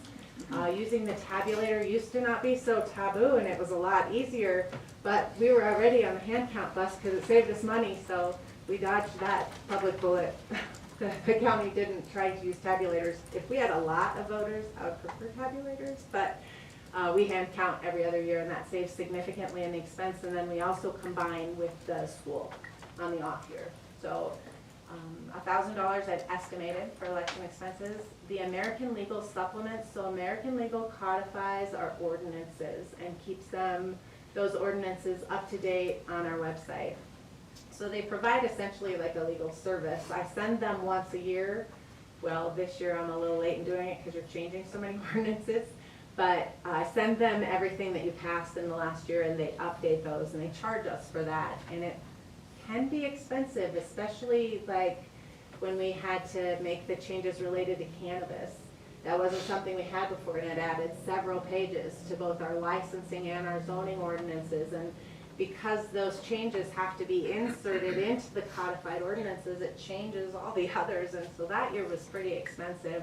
I'm estimating 4,000. I'm not sure how many changes you're gonna make and how big they're gonna be, so I think that should cover it. And then shredding services at 500, and we try to do that just once a year, and we missed last year, so we definitely have some shredding we need to get caught up on. Most publishing is paid from general government. Supplies, also many of our like janitorial supplies or office supplies are paid from general government, although we do have some expenses at times. Travel and conference is at 3,000. I wish that could be a little higher, but we are, yep. I know it's jumping ahead, but general government building, which is City Hall, they have 5,500 for travel, and this up here is 3,000. It's not real travel, we'll get to that. I'll tell you what Okay. that is billed for, it's not real travel. That 3,000, I'd like to see it higher, but we're in a deficit. We have a new city administrator who is gung-ho and willing and interested in training opportunities. And we have an admin assistant, we have our, hopefully, deputy finance officer, and then I have some responsibilities that require travel with my now board membership on the municipal league and chair position as District 9. So that covers our SDML membership and dues for city administrators, HR, and finance officer, as well as any travel that we might make. Cell phone, our current city administrators reimburse $25 a month, so that's $300. Other current expense, we don't have anything listed there, and IT recommends I get a new laptop and docking station this next year. If mine's still working, I'm not gonna get it, but it's reaching the end of its useful life. Which is why I have to have it plugged in, so $1,150 for that. That is a recommendation from our IT. Would you need a second docking station for you to have at your home as well? Nope, no, they just go, so at work I project onto a bigger screen and Right. use, so that allows me to do that, and I guess they're computer specific, so if I get a different computer, I'll need a new one. We'll see what, I have a good work-life balance, I don't take it home. But we'll see what I end up needing next year, but that's based on a recommendation from IT, so. Computer software, it's 1/3 of the Banyan point of sale cost, that's at $162 of it. And then our internet renewal with American Legal is $550, and we added Canva design for our media gal at $120 annually. So we have $835 annually in computer software for $402,473 in finance. We haven't, we've had the proposal, but we haven't had the discussion about the deputy finance officer. That's right, and you still will. So we're asking to add it to the budget so that that conversation can be had with budget authority. But do we still give the chamber the money that lady? When we get to that, which is in the 212 fund, my recommendation is that we do not do that because we're not getting anything for it. You're That we going to your utilize budget? those funds to increase the wage for the person who's been doing the work. The administrator, Bob wants to give her a step increase. Just, Right now, she's at 27.50. I don't know your current wage. The step increases are estimated based on, it doesn't give it at an off time. It'd just be instead of getting one increase when she's due, bumping up to two. Isn't a step increase like a yearly thing? Yep, and it will still continue at its yearly Well, time, but it'll But just, she hasn't been here a year. and she won't get it until she has. And is that to 31.93? Sorry, but we're gonna add the whatever estimated rate, that 75 cents that gets added to top of steps, so I can't answer that question until I know that amount. So again, they're candid here. What if we aren't going to approve the $5 per hour? I mean, we haven't discussed whether we want to give this person between $10,000 and $11,000 wage increase all in one fell swoop. I guess the conversation we had in admin finance was the recommendation to do that. We have it in the budget, you'll still have to approve it, but you were paying someone $5.74 an hour to do the work. This person's been doing the same work or better, which you're on that committee, so you did receive the memo where it showed the percentages of increase on the platforms, like 2,600% increases in reach, interaction, clicks, page visits, followers. So you're gonna be paying her less than you were paying someone else when she's doing more. So that at least in admin finance, the recommendation was put it in the budget, then we'll have budget authority for it. Then we'll have a council determination between now and the end of the year on what amount that ends up being. But my recommendation is at least 5, because the last person was getting $5.74 for it. And we're taking that money to use for this increase. And when the council discusses it in full, then we'd like to provide the support that was provided to admin finance at that meeting that shows this specific data and justifies that Misty, expense. was that the May meeting, and then finance? I gave it to you on May 6th, then we talked about it again in June when I gave you her report. So we actually talked about it 2 different times. I missed the May meeting, but I do remember reading your request, but I didn't hear that it had been discussed and accepted. To be recommended, to be included in the budget at $5 an hour. And then you will discuss that later before it takes effect. We did recommend that. That Let it go must have It been- is a net It must have been decrease. the June meeting, because that's not, wasn't recommended, I think. So No, this does not give, this does not, Make it change- happen at budgets for this it. does not change the title, this does not provide the increase, it provides The budget budget. authority. So, And the net effect is a decrease. So it's actually less money being spent than I realize if we. that. so between budget approval time and The end of the year. January 1st, council will need to decide, do they want to change the title? And what do they want to do with that person's Okay, pay? correct. So if we don't do this, we can't do that. I mean, you did this year for the admin position, but this way you're planning to pay for it before you're making a, well, but you can't. Either way is fine, this is the way we recommended to move forward with it this time. And the net effect again is a decrease. It gives you wiggle room too. All right, so finance, 402-473. Moving on because I promised. Oh, let's not move on here yet. Okay. I think it's important to have both of these discussions. It's been raised, the question's been raised about adding to the assistant finance officer's deputy finance officer. I think you folks need to know that when it comes to who is going to handle our social media, our website, when we were working with the chamber, because their duties were split, we didn't, in my opinion, we didn't get the attention that we needed for the city's website. ask for changes, they would kind of get worked into the schedule with the chamber's changes, and we weren't seeing changes to our website happen as quickly as we needed them to.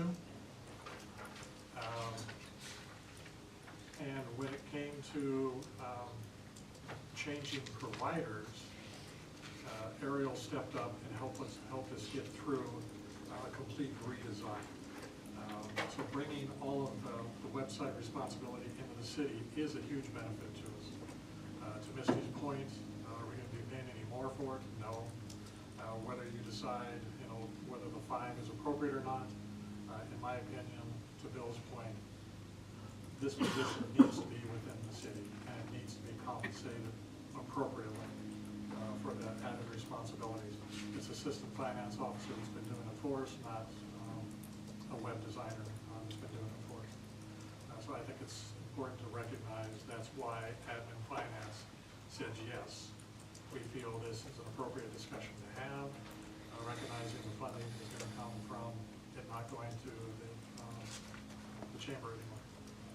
As far as the assistant finance officer, for the folks that were on council when we hired Jacqueline, we recognized the administrative skills that she was bringing to us, but we wondered about municipality because she didn't have the municipality experience.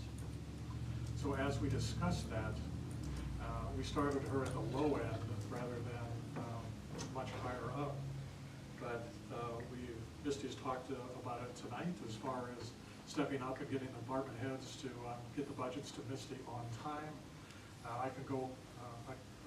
I know all of the committees have seen the benefit that Jacqueline has brought to the city.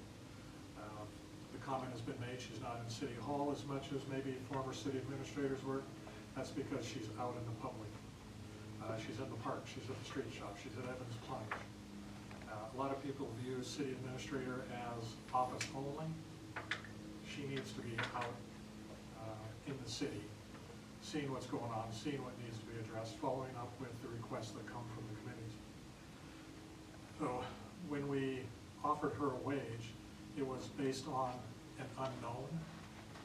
Well, in my mind, we now know what we have in our new city administrator. So yes, she'll get a step increase 2 months after she gets her one in November. But I'm asking council to approve that because of the skills that she brings. And she stepped up and provided what we hoped we would get out of the city administrator. So productivity is picked up. I guess I would ask all committee chairs to weigh in. Do you feel like Jacqueline has been an asset to the city and has met all the expectations? One of the first things council asked for is for her to attend the committee meetings. Has she attended 100% of them? No. She's attended close to 90% or more of them. As an engaged participant. It's hard for me as a committee because I don't know her, I don't know her job. I know her job from the other ones, but it's hard for me to say. I was just asking the question. And now you're saying she's gonna go more than one step increase? No, she's asking for an additional step. For And I additional step would increase. remind you, this is budget authority, and everything you approve here that gets changed also gets approved by full council. So as this moves kind of more into a personnel conversation specific to performance, I think it's appropriate for that conversation to be had at a council meeting in executive session when you're actually gonna be determining this. Right now, what we're asking for is budget authority, and it is just so that you have the figure, it's $2,333 more in this budget for this. So you either wanna leave it in, you wanna leave it out, and the rest of this conversation should probably occur at the meeting when we're approving the I increase. agree 100% on that. And the other thing is, to answer my question, those of you who have been on council, has productivity seemed to increase? Oh, majorly. Definitely. Yeah, So, Without a question. she's doing a Yes. great job. Okay, so what we're basically discussing is not that she's gonna get it right now, but the authority is there when we go to have that discussion, and talking about somebody, particularly employee, at this point in time, doesn't seem correct to me. No, thank you for calling in on that, Misty. I appreciate that.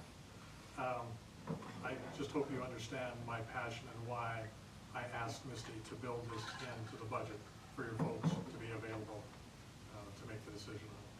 The second part of that is, we're already working with the deficit, so we don't want to have to reach back in our pocket to pull out money later on. If it's in the budget and we have the authority to go ahead and spend it, we can do so. That makes more sense than to do it later. And you'll still have to do it later, No, Yes. we'll but have not to- the budget part. Not the budget part, that's what I'm talking about. Thank you for the good conversation. Are we ready to move on now? Okay, general government building, page 5. I don't have that on my list, but it's really not that tough of one. Should we just keep moving on there? Do you want to skip this one and jump around to a few others? I like seeing the check pointing in there. Yeah, and I did promise Greg that I'd explain the travel and conference in this one, so is it okay if we go through this one? Okay. General government buildings used to pay a city hall cleaner for years and years and years, and in 2020, I was replaced with a contractor. So we don't have any salaries and wages, but you see history there for those things. Insurance, the South Dakota Public Insurance Alliance, their portion, we have calculated at $9,745. Services and fees is a big one in this budget, and a big part of that is our annual audit report. Our 2025 audit is estimated at $42,000. The reason I say estimated, we have a flat rate that we've negotiated and accepted with them for the audit services, but whether or not we have to have the single audit, used to be called the A133 audit, used to be if you expended more than $750,000 in federal grant funds, you had to have a single or uniform audit on each one of the programs that provided the funding. Now it's $1 million. Whether or not we're gonna need that in 2026, I highly doubt it with the way things have tightened up. But potentially, because we have an airport and we have some big projects, we may need that type of audit. So that's where the $42,000 figure comes from, and that's the biggest portion of that $56,145. The rest are related to our technology, $36.50. Bank charges, I have a question mark because we have an analyzed account, so we earn interest if we have money and they're paying good rates. Although we still have fees, those fees are offset by that earnings credit, and then we get the difference. Well, even in the 10 years that I've been here, we've been in positions where the rates were terrible. We had these fees for, it's the cost of doing business. We have a lot of transactions with all of these functions and services. There's fees associated with that. Sometimes we have to pay them. So I don't have anything budgeted right now because rates are good, but I can't guarantee what rates are gonna be like in 2026. So I have a question mark there. There could be some. Right now we're getting money every month, but that could change. Eagle Lab does some spraying. Our city website, the mayor talked a little bit about that transition. We use Revise, that's $2,500. Our city hall cleaner is contracted, that's paid out of services and fees, that's $6,350 a year. Our Prime membership is new. In 2024, we paid over $2,000 in shipping charges, and we got 1 year free, and that expires in June of next year, and the annual fee we'll be paying in June of next year is $350. Which seems small if we can save over $2,000 in shipping charges. So that was something else we discussed in admin finance and went along with. And then electricians, plumbers, heating problems, we estimate at $550. It's not much. It doesn't cover but one call. And that sweet old building is doing her best to hold together, but everything is old in it. Publishing, this is where the majority of the expenses for publishing for the city come from. We have that estimated at $9,000. It matters how many new business items we have, how many ordinances we have to publish, how many resolutions we have to publish. So it's kind of a shot in the dark. But it's a pretty fair estimate based on history. The one that's highlighted is in building repairs and maintenance. I have $25,000 there. In our general fund department head meeting, we talked about taking that out, and we had support from all the departments that cut things to leave that in. We need some tuck point, especially in the rear of the building. We need to move the sloughed earth away from the rear of the building. It is damaging the building and can cause structural problems. We budgeted for that in 2024 and never got it done. And we have a new building inspector / code enforcement person who has committed, if there's budget for that, he will help us make sure that that project gets done in 2026. A couple other items he identified or helped us identify, because I'm not a building repair person and we haven't had anybody really take on that role before him, is to replace the glass in the upper windows and fix the rear bathroom toilet, which is not, it's our handicap restroom, but not necessarily ADA compliant, and it needs fixed, so it would require some plumbing work. So we thought for $25,000 we could get that done, but that's definitely something on the chopping block as you try to make up that $125,000.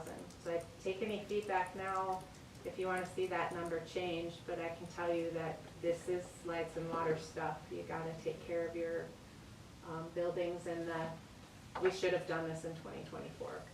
What was the reason, or does anybody know the reasoning why it didn't get done in 2020? We never got bids put together, requests for bids. We never got people saying they would do the work. I mean, I wish I could tell you that all I had to do was make a few phone calls and you get people jumping at the work, but that's not the case. It might become kind of technical in nature. I don't know what the conversations were like at the time. The development coordinator, I almost said his name, I just chastised him for talking personnel, so I'll try not to, but he was responsible for moving that project forward, and it just never got moved forward. I'm curious how the dirt's gonna get moved. Yeah, curious. It needs to get moved away from the building, but it's an ongoing problem if we don't develop some kind of solution. But if we don't have any budget authority, we're not gonna get anything done either. So, They leave it in there. okay, thank you. Copier maintenance contract is what's under equipment repairs and maintenance. We have 6,000. I estimate for the copier maintenance 5, but then there's other equipment repairs that may be necessary. Supplies, this is where the majority of supplies for all functions of government out of City Hall, and even those outside of City Hall, we buy the library paper and postage, paper envelopes, office supplies. We added this year fireworks supplies, which include fuses, flares, batteries, and we'll need new control box and wire. It got rained out this year, for those of you that weren't there. So $550 was added to this supplies for $8,000 to cover those replacements. Janitorial supplies at $2,000. We were able to lower that, and it may potentially go a little lower by using the state bid through Staples. And they offer free delivery and we get discounted janitorial supplies, so you could maybe save $500 there, or you could leave it at $2,000 since that's not a significant amount. I would leave it. The travel and conference, $5,500, that's for our South Dakota Municipal League annual membership, it's $3,500, and then our Black Hills Council of Local Governments membership at $2,000. Travel and conference, according to DLA, includes memberships, so using that expense code to pay memberships is what legislative audit requires of us, so it sounds a little funny when you see that and you know there's nobody that gets paid out of this budget, but those are what that $5,500 is for. And those memberships are extremely valuable to us. The Black Hills Council of Local Governments assists us in many ways, but most importantly in grant funding opportunities and grant management. And then obviously the Municipal League is the heartbeat of all the municipalities in our Does state. that go along with grant writing? Yep, they help us write grants, they help us submit grants. I mean, the idea has come from us, we can't just say, hey, go write us a grant. But they offer us a tremendous amount of assistance for what we pay them. Okay. Telephone, $3,850. Electricity, $5,000. Propane, obviously depends on price and temperature. By the next meeting, or the one after that, hopefully I'll have our pre-buy amounts for you. I've been contacting propane companies for our 2025, 2026 pre-buy. I have $4,500 estimated there. Fireworks is an other current expense. It's on the chopping block every year. We have 5,000, and then I also just have in the notes as a reminder that 10,000 is contributed by the 213 fund, or the bid dollars. They're not paid for out of the general fund. That goes with our 5,000 to support the fireworks. But that isn't guaranteed every year. I'm sorry? That's not guaranteed that they'll give it to the city every year. They did budget for it in 2026. And in fact, they want to be known as a sponsor of that event. That, you know, the advertising and the marketing that the majority of their budget goes to is stuff that you probably don't see.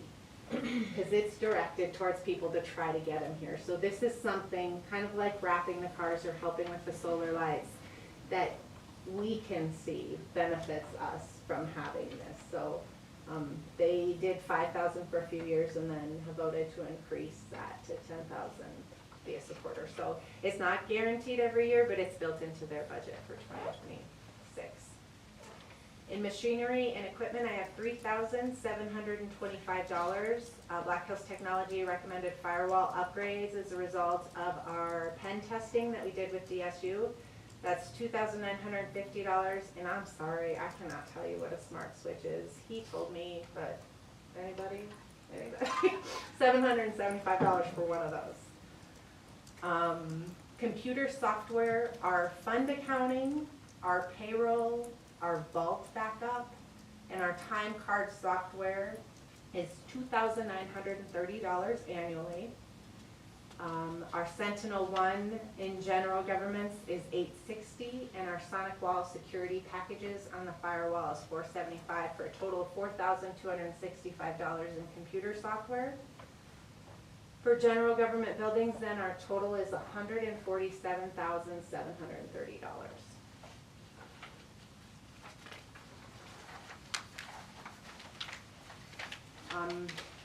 Page 6 and the next one to the left on the tab is engineer. That's also very simple. It usually gets a lot of people's attention as you see the salaries and wages at $22,500, and that math just doesn't seem to work with what we pay our engineer. But for those of you that are new, 20% of his salaries and wages are paid from this general fund budget or department, and the additional 80% is split 40-40 between water and wastewater. This one has a 2% increase, which is in line with the recommended 75 cents, and this is consistently what you'll see, 2 to 3% on all of them that don't have something significant contributing to it. 22,500, things tied to that, payroll taxes, 1,725, retirement, 1,350, workers' comp, 600, group insurance, 3,400, again, that's just 20% of that amount. Unemployment, 100, insurance, 345, vehicle repairs, we have 200.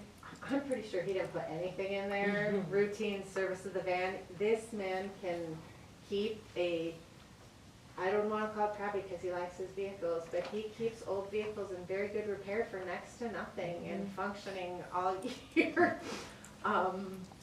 Supplies, the majority of his supplies are purchased in general government. Gas, oil, and diesel we have at 500.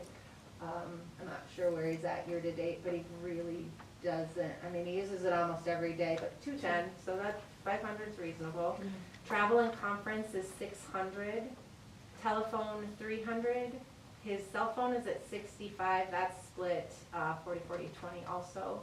And then last year, in this year's budget, you paid for a new AutoCAD program and computer system to run an updated version of AutoCAD, and that has annual computer software fees of $575. So the total engineer budget is $32,260. We're gonna skip over page 7 for now, and that's gonna be the first thing we hit tomorrow night, and that's the police department budget. And I'm gonna skip one page and go to page 8, which is support services. Even those new guys here know that we've been talking about dispatch. I have $102,500 in the budget for dispatch, and I will let anyone who wants to conversate about that at this time do that, or I will move forward. Move How forward. about we give them the same amount that we give the fire department? Move forward. Move forward. Move forward. Any That's comments right. on that? Okay. The next one is the fire department. I did mention that dispatch requested 133,250, and we have 102,500 in the budget. The fire department requested 290, 975, 97, and the projected amount in your budget is 90,000. Open for conversation about that. I did share with your budget information that was emailed to you, the request from the fire department. That request had a cover letter that explained their position regarding that dollar amount. I have to say, I can definitely commiserate with them. And they have the same difficulties that we do with aging equipment and infrastructure and expenses of everything going up. And so I definitely appreciated the request to increase, but a 222% increase is not something we can justifiably afford. Initially, we had a larger dollar amount in the projected amount, but when we met with the general fund department heads, it was obvious that we weren't gonna get closer to where we need to be with that amount, so. Mayor, would you add anything? Would it be possible to pass that till tomorrow night when we can get some firemen and officers here to discuss it with you guys? There's also a letter wrote to the mayor and council. They received it. You all got it? They all received We got it. You read it? We got it before tonight, Bob. They've had it. Mayor, would you add anything to the conversation or that suggestion? I'm fine with moving it to tomorrow night. I think this and the police department are gonna be lengthy discussions. Misty, I think this question's been asked of you, and because we have some of the folks with the fire department available, in preparation for tomorrow night's council discussion, just wanna make sure I understand what you folks provided. So what I'm looking at is the 2026 Hot Springs Volunteer Fire Department budget request, listing a number of amounts. These amounts are actual expenditures, and then these items are needed for required upgrades, and it comes to a total of $290,975.97. Correct? Is that what you're asking for from council, that total $297,000? Yes. Okay. And part of that reason is, folks, we have not had a budget increase Okay. since 2015, so has all the other budgets stayed the same in the last 9 years? So, again, just so that we know that is We're what just you're trying to asking. get caught up to modern times, and we need, It'll be You 5 have minutes rates in and public comments that they'll have to speak tomorrow night, or, That's fair, yes. okay. So Bob will have them be available at the beginning of the meeting for the public comment section, and there'll be 5 minutes available to speak. And to confirm, they did receive all the information that was provided in advance of the meeting, so please be prepared with your questions at that time as well. All right, next, I guess we'll just keep moving down the list and skip over the harder ones, because it makes it easier. Page 10 is the building/code department. You'll see a 22% decrease in wages in this department, and that's due to the removal of the admin expense and the retirement of a longtime employee and the hiring of a new employee. So that 22% decrease is specific to those instances and not a result of any demotion or anything. $56,050 is our estimate for salaries and wages, $4,300 for payroll taxes, $3,375 for retirement, $265 for workers' comp, $11,603 for group insurance, that's for one employee. Unemployment, $175, insurance, $787, services and fees, $50. Publishing, there are some legal ads that planning publishes that are billed from here, very few. And some public notices. Most are paid from general government, but we have 200 in this budget. The new employee does not use the city-provided vehicle. And so if you don't use the city-provided vehicle, we don't pay for your gas, so there's additional vehicle repairs or gas, oil, and diesel expenses in this budget. Supplies, we have $500 to replace the existing public hearing signs.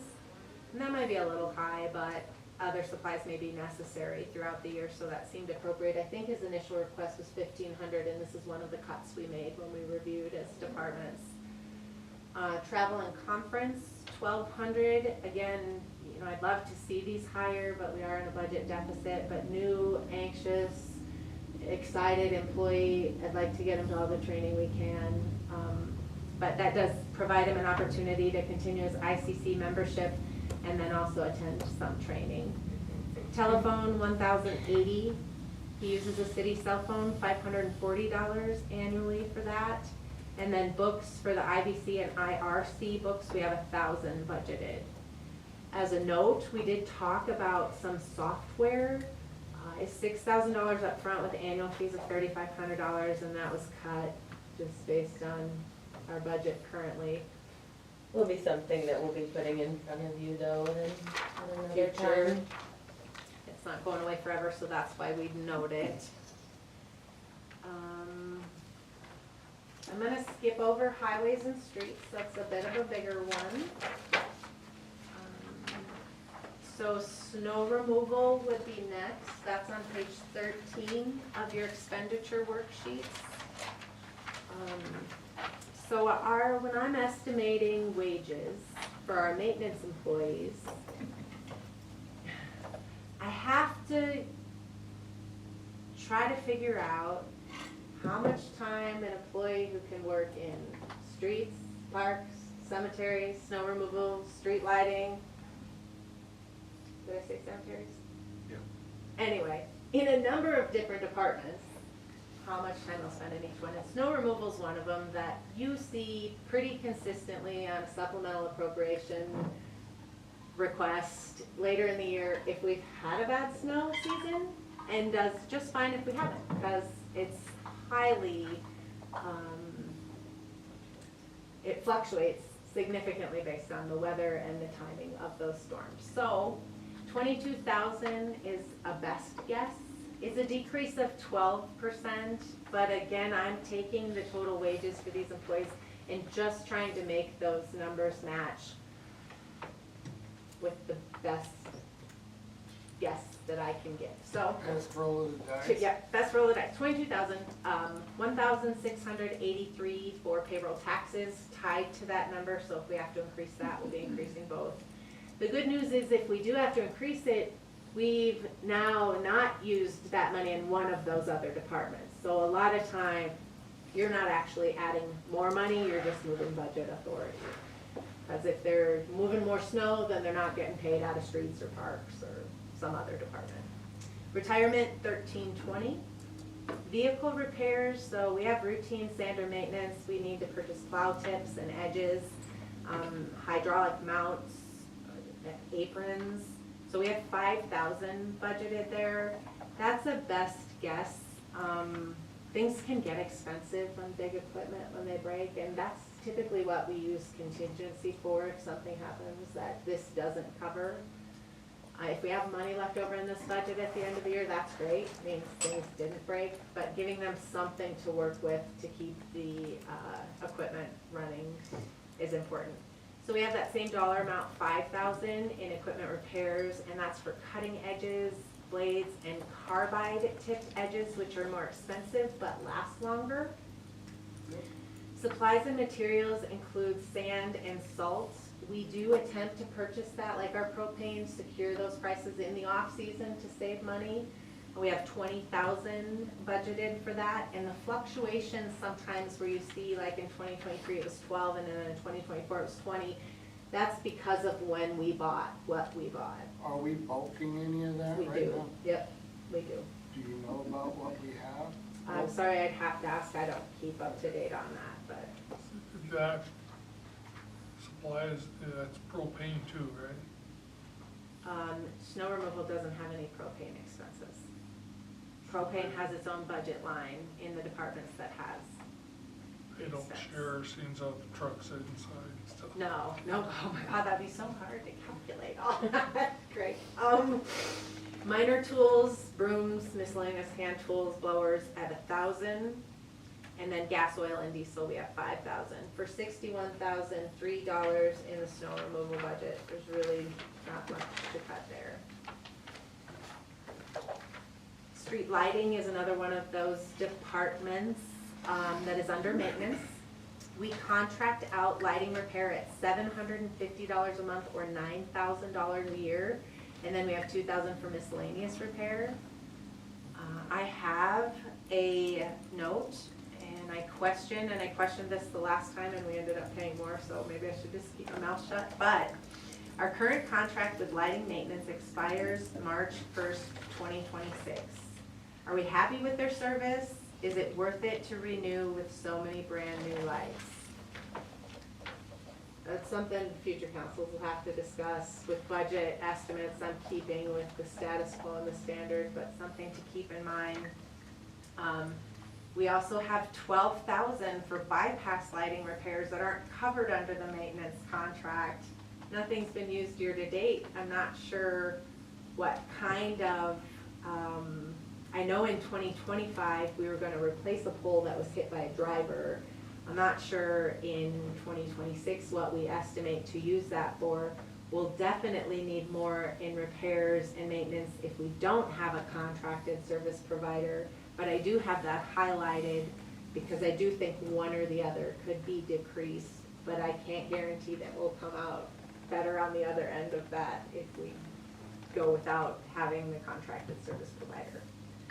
So 80,000 for utilities, which you can't get away from, 1,000 for supplies, brings us to 104,000 in the street lighting budget.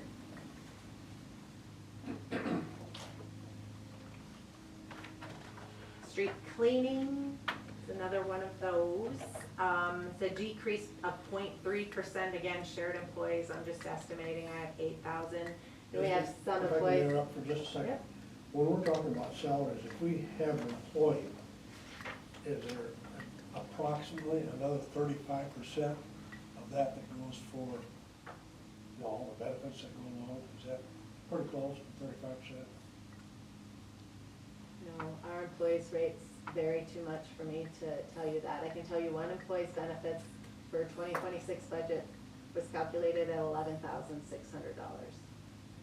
But this isn't just one employee. No, I was just talking general. Yep. I'm circling So back. one employee could make $55 an hour, or $18 or $15 an hour, so that percentage, I can't give you a percentage, it varies too much. But it's $11,603 That's the one. per employee for those benefits. And because street cleaning doesn't have an assigned employee, they're just maintenance employees that sit in the street sweeper and provide this service, which will give you another DLA story you didn't ask for real quick. For those of you that have been around for a while have heard this one before, but I tried so hard to just combine all of these into maintenance.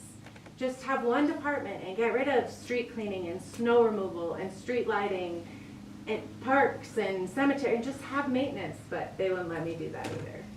So this is the way we have to do it. And I'm doing my best, yes, but it's not one Is it fair to say employee that in it's each one. rather substantial? Well, Our benefits? yes. Oh, especially if you start calculating the leave that we give, the sick and the vacation and the holiday pay at 2 times your rate of pay. It is very, we did a salary study in 2020, and one of the results of that was confirmation that we are heavy in benefits.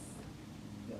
I was just looking at one figure here, and salary's $56,000 for the total package, $75,000. Oh, and you were looking then at our building and code department? Yeah. Oh, okay. All right. That's why it came up 35%. Yeah, for that particular employee in that particular department? Some of the ones are consistent, like the insurance, but other things could be more variable. Yeah, and then the insurance isn't consistent. Those are my best guess estimates, and that's why I went over what kind of estimates I was using for insurance. I was adding 10%. Thank you. Yep, you bet. Why So, was our, total amount for the 21, 2, and 3 so much higher than what was projected there? I'm sorry, are you in street cleaning, or where are you? Street cleaning? 21, 2, and 3, I'm gonna guess we paid a higher, I'd have to look back to tell you how it accumulated to that amount, but I'm gonna guess that we had more time in a street cleaner with a higher wage employee doing it. Did we pay off our street sweeper in 20? Yeah, she's looking at the total machinery and equipment was paid off in 2023. Oh, And you probably will need I see that. to increase or replace, do some significant repairs or replace that in the next 5 or so years. Okay, I see now. I thought it was salaries and wages you were saying was increased so much, and I was like, it's not that much. Just the total. Yeah, the total was I see that now, the machine. definitely due to the paying off of the. So when a new street employee cleaner. comes on board, we're really making a pretty generous package. Where we are low in wages, we are heavy in benefits. And I wouldn't say low, that's not appropriate. This counts, many of you sitting here at this table did a lot to catch us up after the COVID increases. So I wouldn't say low wages, but where we are lower in wages with our competitors, our benefits are heavy, much Okay. better. Thank you. Yep, so street cleaning, 8,000 was my estimate for salaries and wages, 612 for payroll taxes, 480 for retirement. Equipment repairs are 4,000, that's street sweeper broom costs, and miscellaneous expenses, the use stuff. Gas, oil, and diesel, 3,500, 16,592 is our total for the street cleaning budget. Page 16 is nuisance and complaints, and that's a pretty easy one to get through, so we'll jump on that, and it's just one over to the left from street cleaning. Nuisance and complaints, we previously had a contracted service, and we canceled that service. So we allocated $5,000 in repairs and maintenance to address localized cleanups with collaboration of property owners. I think that you would all agree that we have seen more progress in nuisance and complaint efforts in the last few months than we've seen probably a cumulative in the last 3 or 4 years. And he thinks 5,000 is plenty because he's willing to put the work into getting volunteers and working with the property owners to pay what they can pay for and keep that cost low and make big changes. So we previously were paying 4,000 to 5,000 for the contracted service, so it seems to make sense. Was that the guy out of Burke? or- Yeah, Joel Johnson. Seems to make sense then to allocate that money to let a local person or our own employee do more with it. So 5,000 is what we have in that one. Are there any other questions?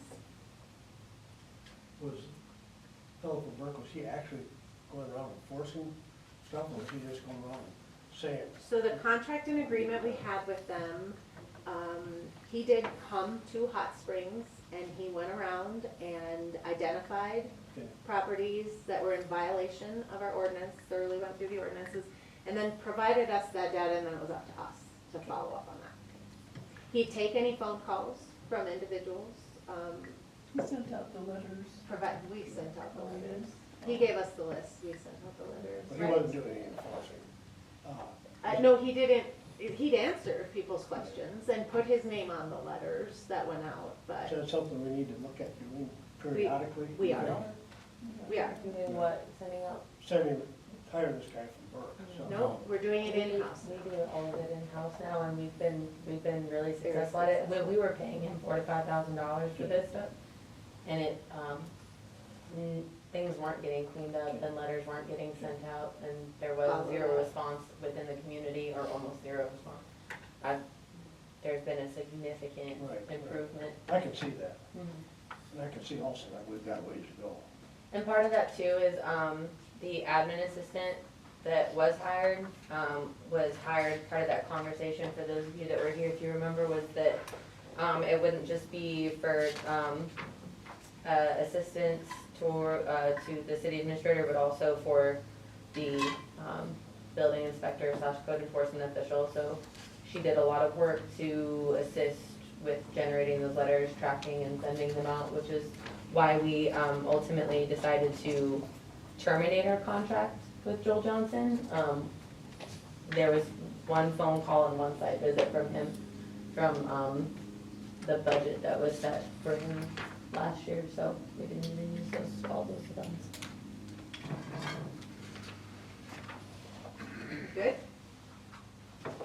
So 5,000 nuisance and complaints, I'm gonna skip over airport and cemetery and go to transit,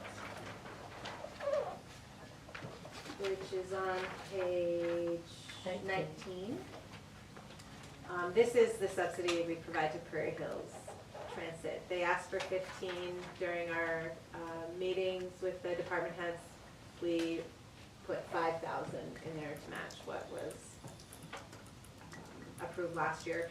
And on that note, I had a note, and I wanted to mention it. You know, it sounds good and it sounds right, because it's what we do with our own departments, but I don't know how our city can promise to support ongoing annual increases for other organizations. They're gonna have to plan for their own increased expenses in their own operations, just like we do. So although you may look at this and say, boy, and I've heard us say, well, we should have been doing increases all along. Be careful when you say that, because I'm not sure how you can afford to do that. It's easy to answer this. Does Prairie Hills Transit, are they a for-profit business? Actually, I think they might be a 501c. I think they're 501c3. Yeah. They get grant funding, they provided their financials, they are the best at providing us audit reports and financials with their request, and you're free to go through that. I do not, it's not my job to be a specialist in their finances, and I'll have the time to do that with focus on ours. I'm not I gonna do look at their review them. finances, but the thing is they're an entity on their own that we actually, in a small way, support. Yes, But anyway, any other expenses is on their back. yep, they request, and they're happy to get what we can give them each year, and we don't hear Bet you significant if you don't give them complaints. what they're asking for, they're not gonna close the doors. Next tab, please. 5,000, next one, thank you. Let's see, what's the next? So rabies and animal control is fairly easy. Again, there's been some discussion recently about this, but I'm budgeting off of history. 24,000 is what we pay for the contract, so that's the expense you see in there. We previously had salaries and wages in this that you'll see, but we eliminated that position when we entered into this contract. And if you look back, if we would have had the same increases we were having in those, we'd be well over 24,000 if we still had an employee. So 24,000 is budgeted in rabies and animal control. That was on page 20. And I think I'll move to recreation next, if there's no objections. Move on. Alright, so recreation is a smaller budget, but has a mighty impact on the children, youth, and now even some adults in our community, providing opportunities year-round for recreation in our city, funded by the city, and I think it's an excellent thing that we do. We have a great director. Our salaries and wages request was 30,000. That's what we projected in 2025. Did that position go from part-time to full-time? No, it's part-time. And actually, it's a limited number of hours. So there was a request to expand summer gymnastics to 6 weeks, add theater, girls softball, and more winter rec opportunities. And that's why the increase for the wages occurred last year when it did, and we approved it. So 30,000 is what we're sticking with this year. 2,300 for payroll taxes, 825 for workers' comp, 200 for unemployment. Services and fees includes Black Hills Technology. She does have a city-provided laptop. And then the WSI certifications, so that's 200 per person times 5. It's more than we've done in the past, and maybe since you met with her, you can talk about the benefits of that proposal, if you recall. Why we wanted 5 people to get WSI certified. That's water safety instructor certification. That's,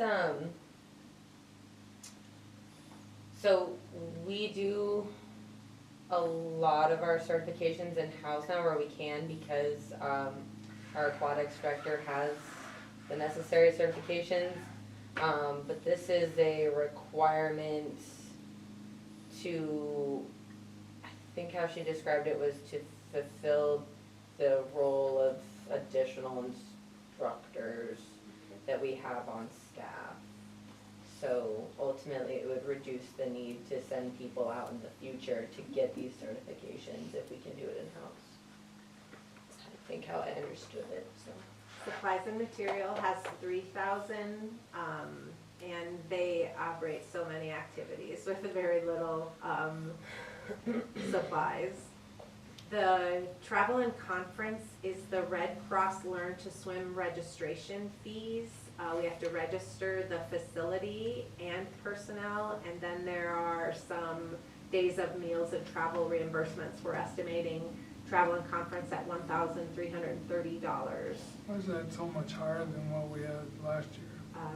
Because last year we weren't doing the 5 personnel and the 3 days of meals and travel reimbursement. Is that a necessity for that program? It is very helpful for the program, Is and it it a was a necessity? request I of think the that's what the one I department. just explained was, actually, that's Okay. what that's for.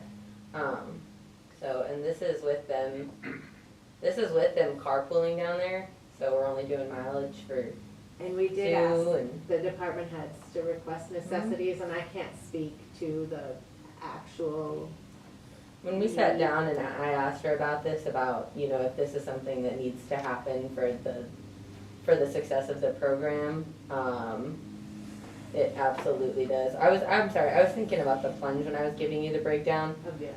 Yeah, that, and I apologize. This is for the swim instructors for the summer swim programs. And so absolutely this needs to happen. If we want to continue to have a swim program, these instructors need to be certified to continue to teach. And So, So it's just the nature of it, these are young people starting, they're not coming back every year. So you're gonna be training and then losing, and then hopefully they go to the plunge and work for a few years. But you can't expect somebody to stay 16 forever, so. So we're paying to train these people, knowing they won't be here next year, we'll have to redo it all over again. Well, hopefully they do. We do have return employees in recreation, but they're growing, so they age out typically, because we don't pay enough to get grown-ups part-time to do this. And the person at the plunge can't train these guys CPR? Because the person at the plunge They can still- so train lifeguards, right? Recreation Which is CPR. separate, and so the facility fee and the Red Cross certification fees are separate from those of the plunge. It's a good question, and yes, they do share facility and as much as they can between the two, but they're separate functions. Is this like, just a question, is this more so training young kids how to swim is what they're certified for, is that correct? Yes. And they have to have the Red Cross certification in order to instruct.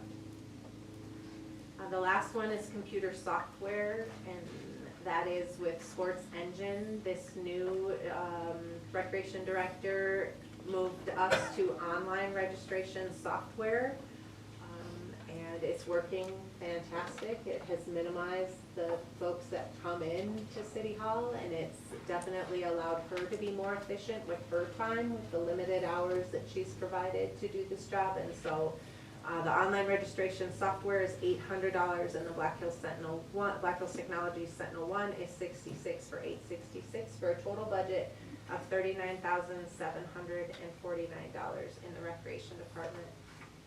And if it's okay, I think this is a good time for a little break, because I have to take a break. And we can jump back in like 5. Good. So start us up again? You're done. The next one we're gonna hit is on page 20. Sorry, this is why we didn't go past 9 o'clock. On page 22, senior citizen activities. Okay. $4,500 was requested by the Spring Senior Citizen Center. That is what we have paid them previously. And what used to be paid for out of this line was also senior meals, but we haven't had a request from that organization since 2022. So that was their requested amount. That was the same as last year. That's the amount we chose to leave in the budget for this year. If y'all agree, Move on. I think that we are going to skip the remainder Of the 101 departments left, no, we can go to the Economic Development and Assistance, that's page 26, and a few clicks to the left on your spreadsheets. And that's what page you said? 26. And I'm gonna want Jacqueline here for part of this. So I'm gonna work from the bottom up, in this one. And then I'll do some explaining, and then we'll wait for her to justify. Residential tax rebates, I promise to never let you forget the decision that you made to do this. Those that have been around are laughing. I wasn't there. But we are still doing that. We repealed it, but we are still paying people, or giving them rebates, tax rebates, for construction that they did. I think it was 2019 that it actually started, and then we didn't really do a very good job, and then we did a good job, and now we're still paying it off, and 17,000 is the estimate. You can't make that go away, and you can't lower that, because that's been passed and grandfathered, and we owe it until we're done paying it, which I estimate to be done in a couple years. Few years. We're on Being a economic few development 5 years? assistance. I'd have to pull it up to tell you for sure. 5 years was the total amount of time that a property owner could apply for the rebate. Yep. And so we had property owners that started construction right away and are already done. Now we're getting to the point where we're going back down. We kind of peaked up. So everybody's had at least 1 year, so it's less than 5. But some still are just 1 or 2 years into their payout, so it's a few more years to do it. This is one where HPC is in it, so page 26, and then we'll talk about it. You won't see it on here because I haven't built it into the software. Okay. So 17,000 for the residential tax rebate. Promoting the city Shedco, we have 10,000 in there. They requested 20, I believe. I sent those requests out to you, and I'm sorry, I can't remember. What did I say at the beginning? We get a letter from her requesting. 10 is what's in there. I think it needs to be 20. So while we're talking about that, anybody that's shared council time with me, you know that I've been a strong advocate for Shedco getting money. Somebody needs to promote Hot Springs economic development. We don't have anybody in-house. If we had somebody full-time that would do it, it would cost us more than $20,000 to do it. But I had a conversation with Andrea a month and a half ago, and I was open and honest with her and telling her that I've been the one advocating for this council. I appreciate that you've stepped up and tried to fund them as best as you could. But after anticipating what our budget deficit was going to be, I couldn't in good conscience ask the departments to make significant cuts to get us to structurally balanced budget and not ask Shedco to bear some of that burden. So I told Andrea that I was going to reduce the request from 20,000 to 10,000. And that's what we discussed in our department head meeting, so that's why it's gone down. Well, are you done, Mr. Mayor? Yes. Let me throw out a potentially unpopular suggestion. In past years, we have not funded the Boys and Girls Club. We've got 10,000 in there for them this year. They certainly provided a very compelling proposal, and I don't discount the good they're doing. But I am also an advocate of what Shedco's doing for us, because I think they are helping our future, and I would propose giving Shedco 15,000 and giving Boys and Girls Club 5,000. I would also add that we have provided Boys and Girls Club subsidies in the past. 2,000 was what was approved last year, and the year before and prior to that, they did not request they missed the deadline to submit a request, so we have given them 2,000 in the Okay. last 2 years.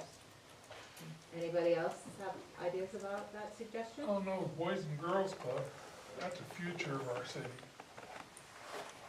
So is economic development and I'm not saying it isn't. bringing in tax base for us to gain more money. I'm not saying it isn't, but All of our organizations, functions, and businesses in our community are our future, It's not like, but it's not our There's- job to. there's no bad organizations coming to us asking us for funds. Well, I think Shedco should be kind of a line item that's just constant. I don't think they should be having to ask for something every year.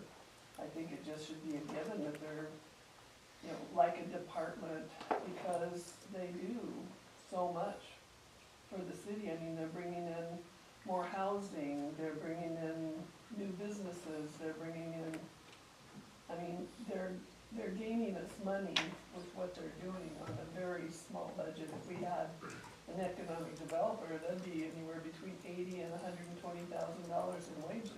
where's the So houses this- they brought to town? Huh? Well, they're about ready to turn building one at the state vet's home into apartments. That's been They've turned into assisting- apartments. They've been, huh? That's been turned into apartments. Spitzer and those guys did that a long time Shit. ago. No, state vet's home building one, it's not apartments yet. It's been sitting there empty. Which one's building one? The old one? The men's building, the brick one, Yeah, they're not apartments in there.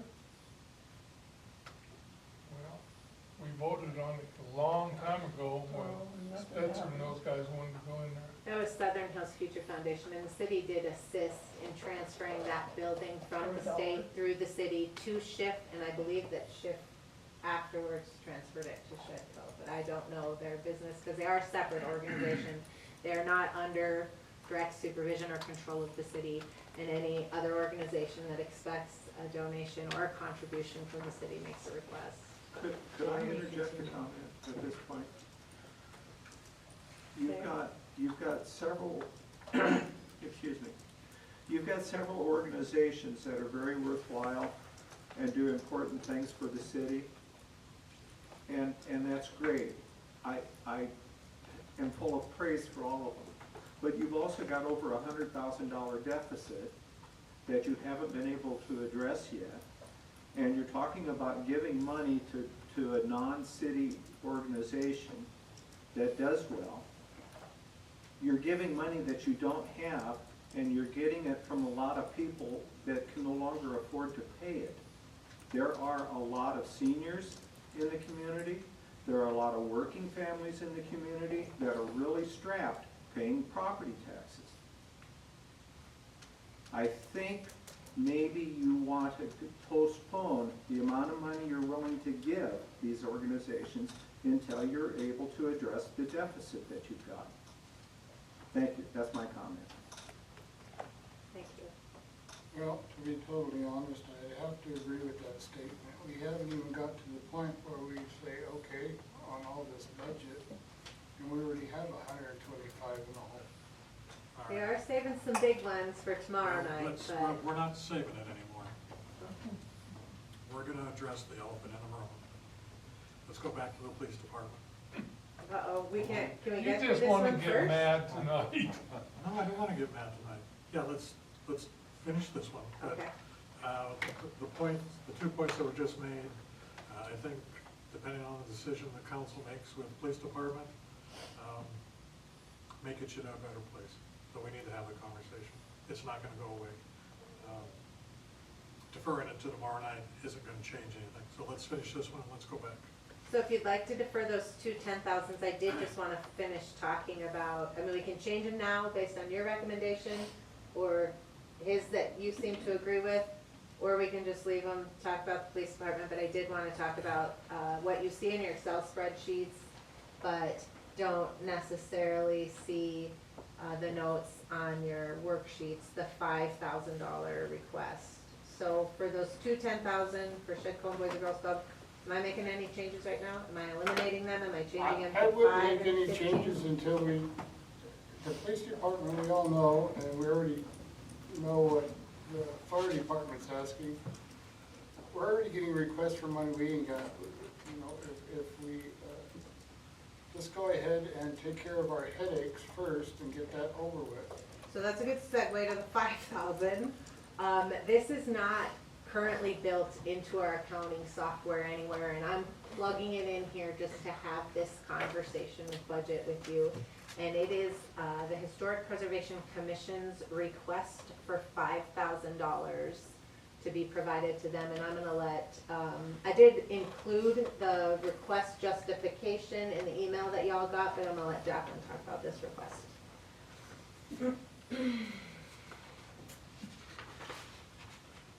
The comment I have for this would be that I would strongly recommend that we keep the $5,000 allocation for the Historic Preservation Commission intact.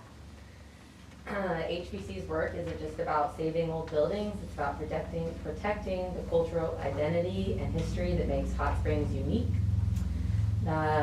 This small investment, this investment allows the commission to secure grants, provide matching funds, and leverage outside resources that far exceed what we, well, I'll skip that part, but, cutting this line might save us a few $1,000s now, but it could cost us much more in the future and diminish our ability to protect the very heritage that draws visitors and pride to our community. So I think that having this line item built in is important for the HPC to begin gaining some momentum back and moving forward in what they can do to save our buildings and our community, and I guess begin propelling us forward. It's a good baseline, I believe, and we can use it to send commission members to training. We can use it to bring in workshops. One of the ideas that was generated was maybe like a tuck pointing workshop, window restoration, things you need contractors for sometimes, but just like bringing in the information for these business owners that have these old buildings. So there's a lot of ideas that are generated, but I've been to every single HPC meeting and they're losing steam and kind of feel like they're grasping at straws. And I'll be completely transparent, this idea for this recommendation, I proposed it at the last HPC meeting as something to try to get us to maybe move forward. And it also might help us gain more community involvement. So that is what I have, and I'm here for questions. I echo what Jacqueline's saying, I just wish we had more money, but we don't. I agree 100% on what Jacqueline's saying. But basically what you're telling me is giving them $5,000 to create some of the things that are already out there. The information is out there. You gotta take your time to find it. I agree with what you're saying, and I understand that you're grasping at straws. But so is the whole community. We just went through a major reconstruction to our community. We depleted our war chest per se. I think we need to cut down to the brass tacks and get ourselves healthy first. You know, there's an old saying that says you need to clean your own house before you help somebody else clean theirs. And I think we need to take that to heart. Our historic district and our old buildings, to include City Hall, is our own house. Well, there's two ways of looking at it. My thing is I'd hate for us to start going backwards, pedaling backwards, when we're already looking at a deficit, and once we start the next two conversations, today and tomorrow, we'll even be farther. That's just, you can only spend what you really have, otherwise you can deplete yourself down to the point where you're grasping at straws. Well, the HPC is a mandated committee because of who Hot Springs is. We need to be supporting them so that they have something to work with. I mean, they're just sitting there, no way to propel themselves forward because everything takes money. To go Are they forward. doing anything to help themselves as far as financial? We do support, I would say, as well with our employees, and we did budget for our own asset, 25,000, you left that in there, to improve that. We have other committees that are mandated, like library and P and Z, that don't receive any other funding, but I would stress that we do obviously support that commission because it's under the city already, and city employees, in addition to the volunteers that are on the commission, provide those services. I'd like to see us create and distribute educational materials, but I think that we can do that in-house for a lot less. And support small-scale preservation. There's grants out there, we just have to help connect the people that want them, because we can't get grants for somebody else's property. They've been pursuing, there are business owners that have been pursuing grants, and they've been shut down repeatedly. And I would like to put out that if we could even get some momentum in what I believe would be the right direction, what the commission felt was the right direction when they submitted the letter of request. How much was the Wesho demolition? $170,000. Okay, so, and that was on the city's dime, right? Well, yeah, we have a lot, We have a lien that we'll never get paid. So you think they could have saved it? I think if we, They tried. I think if we had more effort that we were showing as a city, since this is a mandated commission, I think if we showed more effort towards our own required commission to propel and pursue things, resources and knowledge and whatever we can, I think, my opinion, and the commission's as well, that it would inspire business owners to take better care of what they have of their old buildings. And if we're looking at the allocation for Shedco, that is being reviewed, I would like to remind you that our Shedco, how do you say it? What is she? Director? Okay, I didn't know if that was her exact classification down here. She did make the statement publicly that historic preservation is economic development. So if you're looking at doing such a large allocation to Shedco, I would encourage you to consider some form of money towards historic preservation. I think I floated the idea, and I understand we don't have the money, but I think, looking down the road, I think we need to look at hiring a professional grant writer. That's Well- what we pay the Black Hills Council of Local Governments for their assistance. We already have that. We Yeah. have people we pay for that service already. What kind of results? It's we're getting. affordable. We get great results from the grants they assist us with. If I recall correctly, we went down that road quite a few years ago. Which road? Having somebody hired to do grant writing for us, and it didn't pan out real I well. wrote a $75,000 tree grant last year.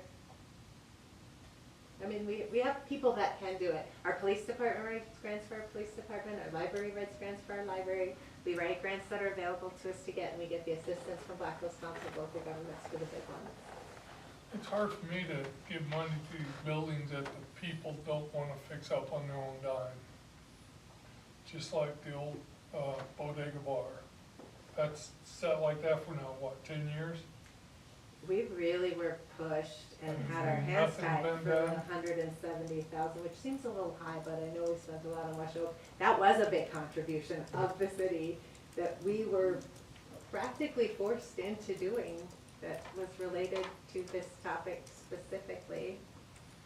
That we are putting our money where our mouth is in many ways.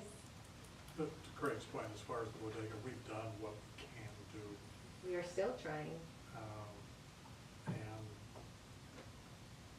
And as council asks us to be more responsible and more proactive in how we address our historic properties, if we as a city don't step up and do something, how do we how do we go after the different business owners that are letting their buildings dilapidate? Misty's point about putting $25,000 towards City Hall is a great start. But it's those kinds of things. I think the business owners and the property owners are gonna look to the city. Well, what are you doing to help restore these buildings? And if, in their minds, we're not doing enough, I think we're open to criticism. This is tough. Let's get through this one.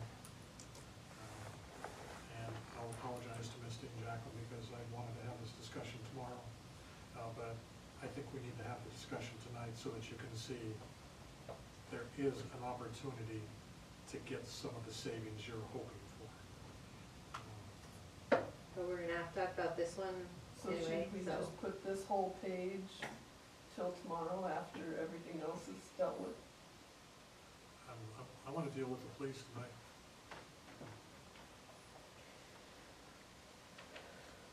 So I think we would be better able to argue what these You still points have a are deficit. tomorrow, after we've gone through the other things. I just don't wanna have the same conversation again. We've talked about I've these, said so- what I'm gonna say. I just think we're throwing money away that we don't actually have, and I'd rather see us get healthy and be able to do something in 26.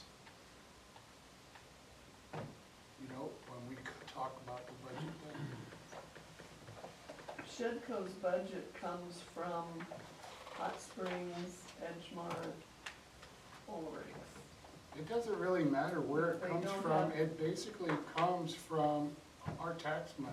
And- You know, our tax money doesn't go that far. But they're not like the transit people that have $10 million of assets. Shedco is just a year-to-year I thing. know with what us. Shedco's brought in, and I appreciate everything they've done, but I gotta look at the reality of where we're at right now. And the reality is, you guys are talking about adding to a deficit that we already have. Does anybody have any clue where we're gonna come up with another 100,000? Well, we haven't gone through the police yet. We have about 100,000, a little less, potentially in savings, but that still leaves us in a deficit. Well, let's have the conversation where we come up with 100,000. Then we come back to this conversation. If you'd like, we can That's what move I to the said. police department, I do have one more small comment for it. because we're gonna talk about it again. I just, while we're That's what on we're it, here and for. while I'm saying it, I wanna say that, again, I'm gonna reiterate, I think it's important that we keep an amount in there for the commission. Deadwood has a paid historic preservation staff and a big budget. Here, our volunteers do that work on a shoestring. This funding isn't just for grant matches, it supports signage, education, and guidance that protect the character of Hot Springs. Cutting it sends a message that preservation isn't a priority and risks the identity that draws people here in the first place. Thank you. Get gambling in a town like Deadwood, and they got all sorts of money to have something we don't. Well, yep, they have a big budget and we don't, Yeah, but we have to start somewhere. I'm not for that 5,000 for those guys. I'm sorry, that's just me. I'm only one councilman. I've heard that from a couple, but I think that the consensus is to move to police and then come back to this. And when we do come back, I hope we don't have the same conversation, but we make some decisions. So page 7 is the police department. You'll have to go to the right several tabs. It's in between engineer and support services. Let me know when you're all there. Page 7? Yep. It's like a Is it the beginning? 7, you said 7, I didn't really open it. It's okay, that's why we don't go much faster. It's a long day. All right, are we ready? No, Oh, and then Michelle's getting my little thing somewhere.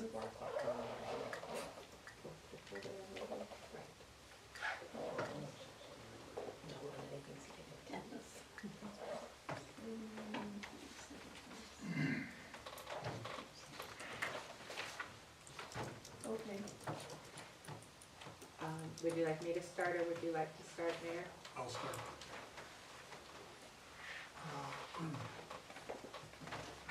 Just want to share some documents with you folks.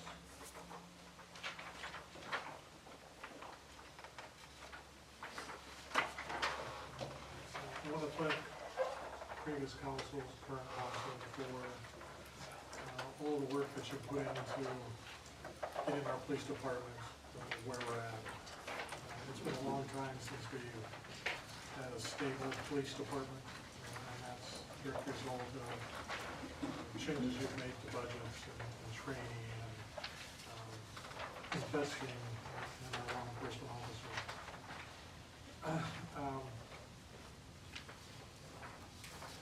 It's, I hear it often in the public that the police department's not doing this, they're not doing that. They're one of our highest, our most expensive departments. What are we getting out of them? So that's the reason I shared this information to you. A lot of people have compared to, well, 10 years ago, 15 years ago, 20 years ago. Times have changed. When people are commenting that they're not out patrolling, they're not doing this or they're not doing that, it seems to be what they're saying is that's the only thing that the police department does is patrol for traffic or whatever it may be. These are the statistics from January through May. And the world has changed. A lot of things that they do now they didn't do 10, 15, 20 years ago. So this is just information for you to take a look at and to absorb and help understand that for me, when I hear those kinds of comments about what are they doing for us lately, they're doing a heck of a lot. Bill, in the past, through safety, has addressed a lot of these issues as far as what they're doing. I think it's important to understand what constitutes a high risk, the number of traffic stops, when those stops are happening. So it's not that they're not doing something. Maybe somebody isn't seeing them doing it. Just because you're not seeing it doesn't mean it's not happening. So I just wanted to provide that. So to the police department.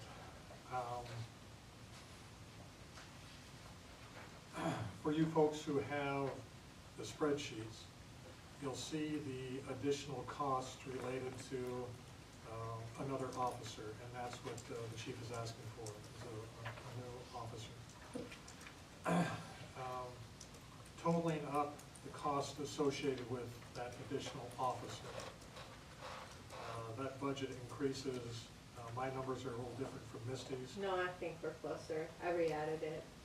So what I came up with by identifying all of the costs associated with hiring a new officer is $97,438 That's what I have too. to bring a new officer on board. Everything highlighted in your spreadsheet is where those increases are, and then the amount is in red. And that's the exact total I have too. That's a huge cost. The case has been made for there would be reduced overtime, recognizing that yes, there would be reduced overtime. Would there be enough to save a significant portion of that? I've taken a look at the overtime costs that they've incurred so far this year, and they're around $12,000. You double that amount, say $24,000 in a year, if you save it all, and you're not going to save it all, well, you're still going to have overtime costs. When the question is asked, why does the police department incurring so much overtime? Some things that come to mind for me is it's obviously because they are working beyond their scheduled hours. Well, we could cut back on the overtime by not having them work beyond their scheduled hours. Well, in doing that, you're asking them to, hypothetically, a half hour before their shift ends, they make a traffic stop. Well, should they not make that traffic stop because they know it's going to become overtime? That's the suggestion, that they need to cut back on overtime. They can't control their overtime. They're responding to these calls that you see on the lists. So to say reduce overtime, yeah, there's a possibility of reducing some, but reducing a significant amount, we're not going to get there. There's been a conversation about could they assume the responsibilities of Battle Mountain? Well, want our certified police officers to become part-time animal control officers. And how would that work? If they save the 24,000, which I really don't think is practical, you take the 24,000 from overtime, you take the 24,000 from Battle Mountain, you're now at $50,000. You're half of the 97,000, so you still aren't there. I shared those numbers with you because, to me, the police department's important. What they do is huge for us. But I told the chief when I talked with him, the same thing that I had said about Shedco. I can't, in good conscience, ask all the other departments to take significant hits to their budgets and not ask the police department to do the same thing. So when I look at the 97,000, and I subtract that from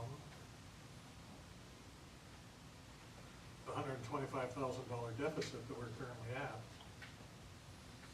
that would put us to a deficit of $27,000 that you folks would have to find. It's gonna be a heck of a lot easier for you to find $27,000 than it is $125,000.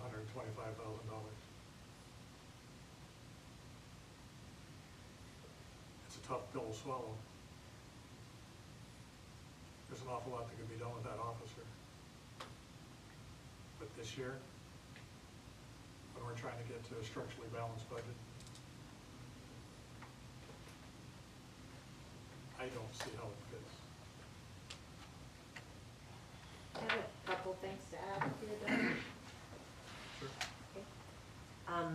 Ongoing increasing expenditures added to your budget need to be approached with caution, and you need to know how you're gonna pay for it. Now, justifying this additional position is easy. They've asked you for it before. Those of you that are new, don't know that, but you remember. I remember. We discussed this last year. The need is there, but this is an ongoing, increasing expense with no offsetting additional revenue to support it. I'd like to kick it another year as the easy solution, but somewhere in this next year, we're gonna have to start identifying ways to fund this position, because we could justify it all night long. The 97,438, thank you for calculating it, doesn't include radio or body cameras, handguns with accessories, which include clips, holsters, ammos, rifles, same accessories, scopes, slings, suppressors, computers, both in-car and office, software for those computers, cell phones with accessories, fully outfitted vehicle, added fuel expense, ammo or training. Again, we can justify this position. We have to find out how we can afford it. And we're gonna have to add all those things expenses. that you just added, All those expenses in order to all those add things it. you added will exceed the 97,000 as the person. This year, we can easily cut it and make up a big part of the difference we're trying to find. So the chief has made the case that he's not going to need all of that other stuff.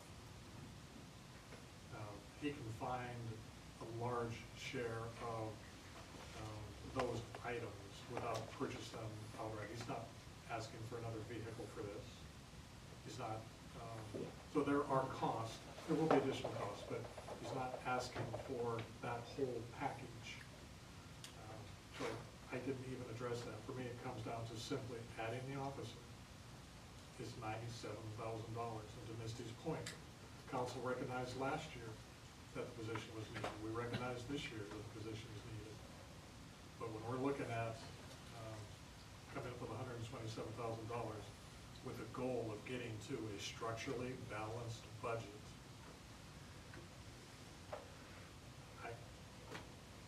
I can't ask you to support that. Well, last year It's your we call to agreed, make. last year we agreed that he needed this position, we know it's needed. But because of IM 28, we'd all said, no, we We don't wanna risk it, we can't, we don't know where IM-28's gonna put us. Again, he's asking again this year, and I don't think he's asking for a substantial increase in the rest of his budget. He's trying to stay within his means, not asking for a new car, not asking for a car computer, none of that stuff, but he does feel he's gonna be able to, outfit this officer and, pretty much stay in line with the budget as it was last year. So, most of you that know me, I am a proponent of the police department. We finally got them to where they needed to be, so we don't have turnover, so we don't have issues in coverage. We have the amount of staff, close to the amount of staff that we need. And I'm gonna stand up and stomp my feet if I have to through the whole budget hearing, that we need to improve this position, and we need to improve this budget. Let me, if I'm, are you done, JR? Thank you. If I may,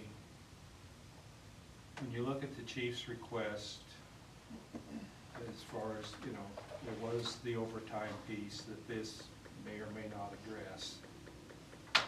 The primary, I think one of the primary reasons he's requesting the 9th officer is for safety reasons. And so there's a few things, if you'll give me the time to share, that regardless of what decision we make, we need to go into it with our eyes open. I asked him today to give me some data. I said, how many times since January of '24 have your officers drawn tasers or their weapons, so lethal and non-lethal? And they've drawn their tasers 59 times in essentially 19 months, a little less than 19 months. Twice they've deployed those tasers. 14 times they have utilized them as in stuns. 76 times they've drawn their weapons. 0 times have they deployed their weapons.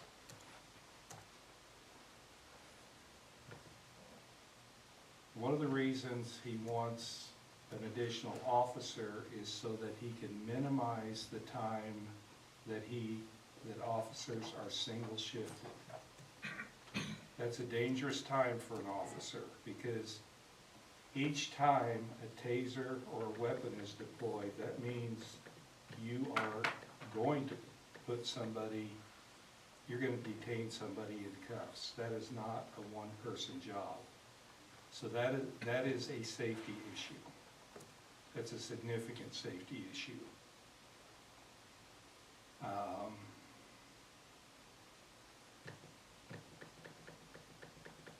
And that, the issue comes is with the longevity, you know, we haven't lost an officer in over a year. Officer Peterson is our most recent hire, and he's been with us over a year. So as those officers gain time with the city, there is, you know, more vacation, more sick leave, and on and on.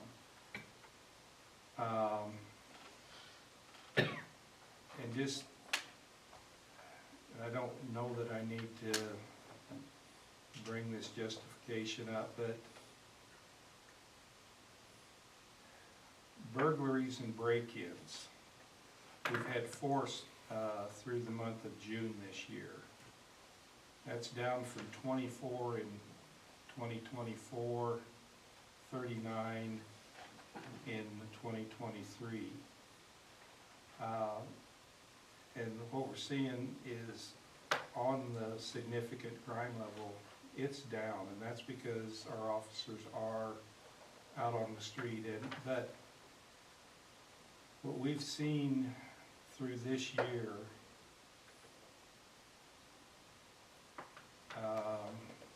we're 14.5% of the calls they go on are considered high-risk calls.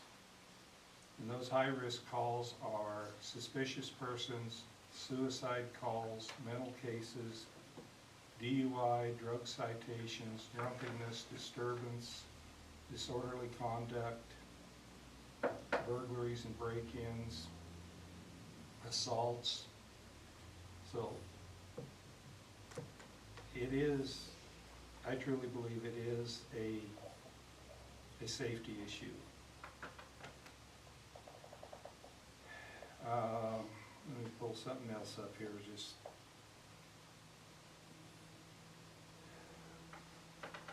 It might not sound like it, but yes, I do like structurally balanced budgets. We're starting off this year at half of what we ended up last year. Just to kind of put things in perspective. Half the deficit, you mean? Yeah, we ended up last year, our 2025 budget was at $251,000 in the hole. We're starting this year at $125,000 in the hole. In 2024, we ended up a little over $1 million in the hole, but when you consider that we paid $1 million for the sidewalk and $251,000 for a loader, we would have been about $241,000 in the black. That's not the total cost of the sidewalk. No, but that's what we took. I heard you explain, like, but it was No. over $4 million. Yeah, the for sidewalk was sidewalk. $4 million. We took Over $1 $4 million million. Yeah, out I of the just- general fund Clarify.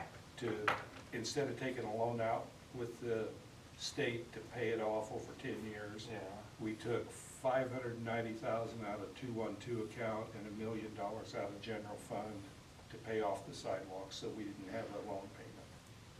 That's why we ended up. But in total, the sidewalk cost over $4 million. So I understand everything we've said about how do you fund a recurring expense. But there's also a recurring risk that goes along with the single shift issue that the chief is trying to address. So all of that needs to be considered in our decision making. In the last, since I can, in the data that I've been trying to track it since 2021, and since 2021, we have only had one structurally balanced budget that I think I could find. But in that only 1 year, and that was 2024, did we actually end up in the red, and that was because of our expenditures. Now, we had a lot of goofy stuff going on. We had COVID money coming in, we were transferring money in and out on the Insurance capital money. improvement. We had insurance, but each year we were anywhere from 446 to 583 to 1.3 in the black. And I'm not picking on Misty's projections, I'm just saying that there's a lot to consider. I understand the recurring expense is when we make a decision, we need to have everything on the plate so that we make an informed decision. I agree with JR. I know there's a risk to it. I support adding the 9th officer. My turn. I'm done. Go ahead. I'm not right now. You know, you're talking about, there's 8 police officers in town. I don't know why there's single shifts, especially when deputies come to our calls every time one's called. When that airplane crashed out the airport, 2 city cops showed up out there before any deputy ever thought about going out there. So I'm just saying, I know you cross-deputize the police officers, but I think they need to take care of Hot Springs before they go in the county, in my opinion, but they're not doing it. And you can check on that, that's actually what happened. 2 city cops out there before deputy.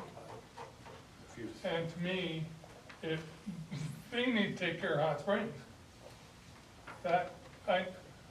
Hot Springs was cross-deputized way before we thought about doing this bunch. When BJ Evans was chief, his cross-deputized and a bunch of them was. But they would go out on a call, but once the county and stuff showed up, they'd be back in town. Ours don't do that now. But So- you have to realize, where in the county were those deputies that had to travel to that plane crash? Oh no, they showed up shortly after the cops were there, but the cops got there first. So, I'm sorry, I've talked to Bob about this and he knows how I feel. Y'all know how I feel. I like the police department. I think they're doing a good job, but they need to take care of the Hot Springs before they take care of Fall River County. How do you feel about their budget request? For an additional officer? We're talking $88,148 from last year's budget. GR says they can put a cop on and be close to last year's budget. $88,000 ain't close to last year's budget. Because we started it, I'd like to get through the police department tonight. So we can talk and talk in circles, but are you in favor of the additional? I'm not in position? favor of putting another officer on. Not until, I shared my thoughts with Bob about what Now's he. the time to spit it out, either you are or you aren't. I'm in favor of hiring another officer due to, basically to safety's sake, and that the officers that we have are gaining seniority, so they earn more sick leave, more annual leave, and we need the coverage so that we're not utilizing overtime.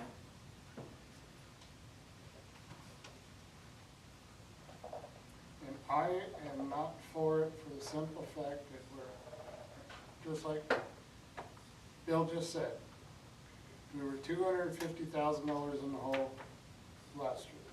The budget. Now we're talking about creating a 200,000 or better.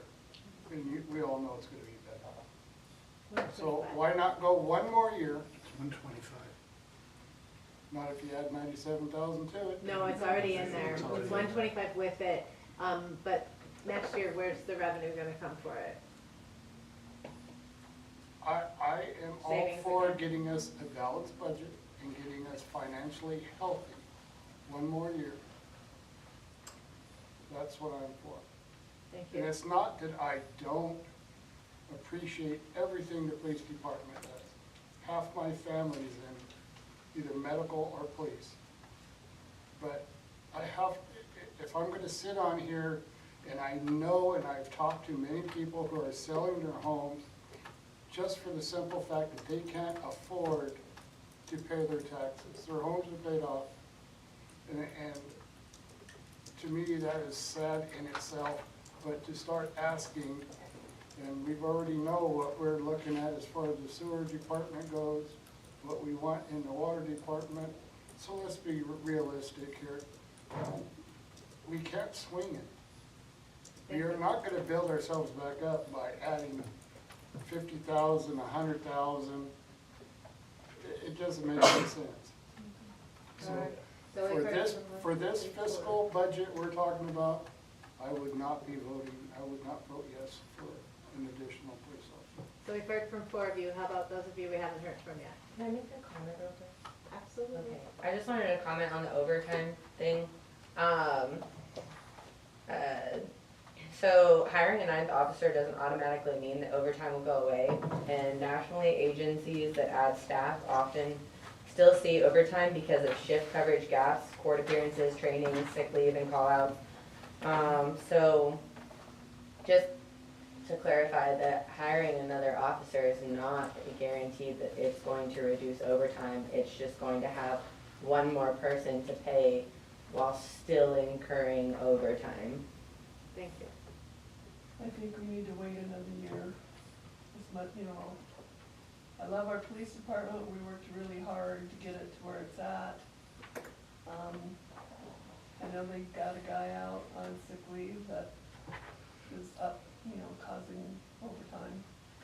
And that potential will happen at any point, but, we just can't afford it yet. So they've been doing a good job with the staff that they've got. So I think we should wait another year at least before we consider it. Thank you, Deb. Gary? Two more. This is a tough one.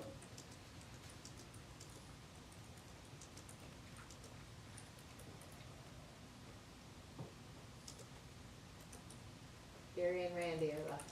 I'm listening. Don't wanna commit, huh? I don't, all departments, overtime is about 36%.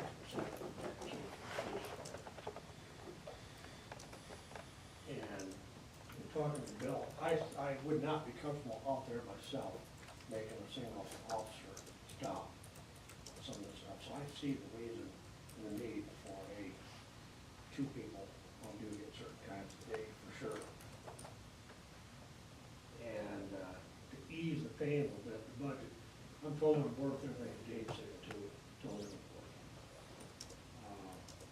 If I thought that we could reduce this, ease the pain a little bit by eliminating this overtime, it doesn't sound like we're going to. I've paid overtime, I've received overtime, I understand how it works. I understand this.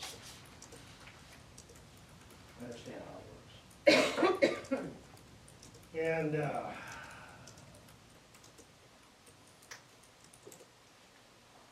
26% of overtime was incurred by one person on the force. I don't know if it's necessary, or if we got some time management issues, or, I just don't know. I'd like to have gone down a drive along, I requested, and that didn't happen. Just kind of see what goes on and get a better feel for it. Because I'm a critical thinker. If I could gather all the information, I just don't feel like I've got enough information to. I'm really struggling with this. That's your answer right now. Yep, we'll need a confirmation if you support this budgetary addition or not. And Randy, you're the last one to go, so, and we're gonna decide it tonight. No, just to address a couple things Gary said. The chief has never said that an additional officer would eliminate overtime. He openly acknowledges there will still need to be overtime. Need to be careful, as I've been chastised earlier tonight about when we talk about personnel. In my mind, it was appropriate when you talk about the overtime use being larger by a particular individual, recognizing the responsibility of the position and stepping up and saying, so that the department can continue to function, that individual will take more of the load on their shoulder, covering for other staff. The suggestion has been, well, certainly that individual will do it. There's no financial benefit to doing that. And I don't think that's the reason behind doing it. I'm not suggesting you've said it. I've heard it said. So that's about as close as I can get to addressing your concerns in this setting. I'd be happy to have a conversation with you outside of here. So, Randy? I'm not in favor of it at this time. There's more questions I have for the police chief. I don't have enough information right now. Okay. Waiting on me? Yep. Everybody waiting on me? You're the last to Well, say. I go back to the safety issue and being out there by myself, making a stop with some of these people, some of the drugs that are involved. And I worked down in Pine Ridge Indian Reservation with public safety. And some of the things that goes on down there, it's not like it used to be 20, 30 years ago. And we got people out there that aren't predictable, and I just think it's a scary, scary time. And I think there's times that we probably need 2 officers marijuana stop. As with the concerns and with the reservations, I would vote yes on it. It's 4-4. That makes us tied. I would say that as was mentioned, the sheriff's department does back our guys up on Every time. a routine basis, so there is, and I think they probably know when there's one person on schedule, and they're probably more aware to back that person up, because they do have a great working relationship between the two departments. Yeah, we do. So, I worked ICU, 2 people to a shift. There was 8 of us that covered vacation time and everything else. 8 people cover 2 people per shift. Could I ask a couple questions? I have no objection. Anybody have an objection? No? If an extra officer were hired, is that going to guarantee that there will never be a situation where a single officer is going to be making an arrest? Nope. And the chief is not asking for accessories? The extra car, the extra, all of that, he's not asking for that for this year. But what about next year? What about the year after that? You've got officers, we've got a police force that is staffed, and we haven't had that for a long time, but Linda made the point, we've got officers that are going up in seniority, they're getting additional vacation time, additional health, and so forth and so on, which is going to be driving up the expense of your wages and salaries over the years. So you can justify in your mind now about the safety issue, and it's a very valid point, because the last thing you want to see is an officer get hurt because they're by themselves. But having an additional officer is not going to guarantee that that possibility is not going to exist. It always will. If you go for the extra officer, where are you going to make up the deficit? Savings. You're kind of in a catch-22, but, I think those are a couple questions that you probably need to ask yourself. It's the point that Misty had made earlier about ongoing increasing expenses. You can justify it in your mind for now, but what about next year and the year after? Thank you. Thank you. I have one question / comment. So, is there an answer? I guess I should know, but I don't. Do we call off-duty officers in for serious incidents? Yep. Okay, so that helps me with this. The second question is, there's one deputy typically on duty for the entire county, right? Or is there 2 at a time? It depends on the time of day. They also have 8 officers on their force. I'm also gonna say I back the blue too. But I also back balancing safety and fiscal responsibility. Thank you for teaching me that phrase. So, there's many Class 2 municipalities across the state that operate with 1 officer on duty at a time. And backup for these serious safety events that you're talking about usually comes from on-call or off-call or off-duty officers in the sheriff's office, like we've stated. And also, I appreciate the data that was provided, just making my notes here, I really appreciate the data that was provided and everything that our PD does. But Hot Springs isn't a high violent crime rate community, comparatively speaking. Like, we have lesser serious offenses, right, that one single officer can handle. That's a dangerous generality to make. It kind of depends on the time of day and the day of the year, the day of the month. It also depends on the season. Yeah, so And it's- that, Oh, go ahead. I understand what you're saying, but it's a dangerous generality to make. So is Yeah. using your savings year after year to No, I fund an understand that. ongoing expense is a very dangerous avenue to take. It's a- When we said, how do we pay for it next year? Savings. I don't How do we pay know, for the year after? Savings. I don't know about the other councilman, but I got on the council to watch after the taxpayer's dollar. And we're not doing that tonight, in my opinion. You guys might think of it different than I am, but in my opinion, we're not. In whole or just related to this decision? No, in whole, we need to balance the budget. We need to make it to where we don't have to take it from the savings account. Or get as close as we possibly can. That's where I'm coming from. So we are not spending money tonight, so Bob, are you the tiebreaker on this? It is, eventually, Say it's no, gonna be because money. it will come to the point where If you you- will have to make the Yeah, if you decision. if you can't have 5 agree, then it doesn't get added. Of course you can. We- Gary has a question. We've got 8 officers on staff right now, is that correct? Yes, One's on sick leave. And one's out on disability. we still have them. Long-term right now.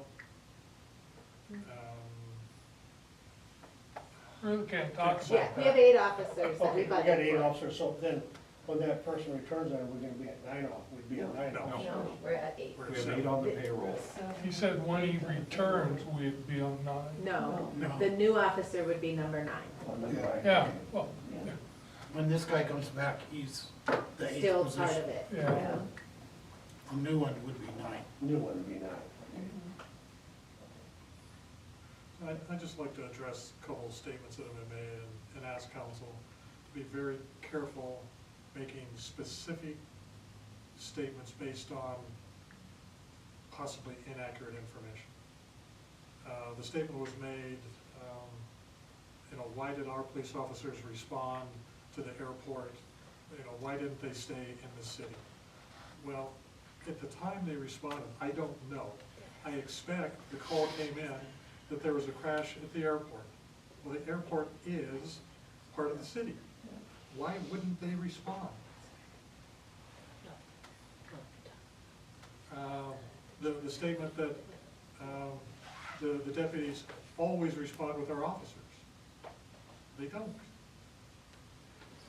In my conversations with the county to be prepared for those kinds of comparisons, I asked the chief to give me the numbers for how many times our officers respond on their own, how many times our officers respond with assistance from the sheriff, and how many times our officers respond to something close to city limits, because the sheriff is in Provo, or he's in Edgemont, or he's somewhere that it's quicker for our officers to respond to an emergency that involves Fall River County residents. Maybe it's our residents. They may not live in the city, but they are close enough to the city that ours are gonna respond. So this ongoing argument that we need to paint a yellow line on city limits, and when our officers get to the yellow line, they stop, needs to stop. They're responding to somebody in need, and that someone in need may be a fellow law enforcement officer that they're responding to. So I'd ask us to be responsible in the comments that we make and make sure that they're factual rather than, well, I think maybe. Thank you for allowing me to rant. Well, when I had a scanner and I know you hate it, but every time that there's a call that I heard, the city cop sent someplace, the county deputy responded to. So we're grateful for that. How do we, So Well, I agree. we're at 4 and 4. That's not enough to add it. Is anybody willing to change their decision on that? Nope. No. So my recommendation is that that doesn't get added, but I am open to any additional conversations that I'd like to go through their budget. If we do remove the 97,438, your deficit is still 27,312, and we still haven't talked about the things they did cut in their budget.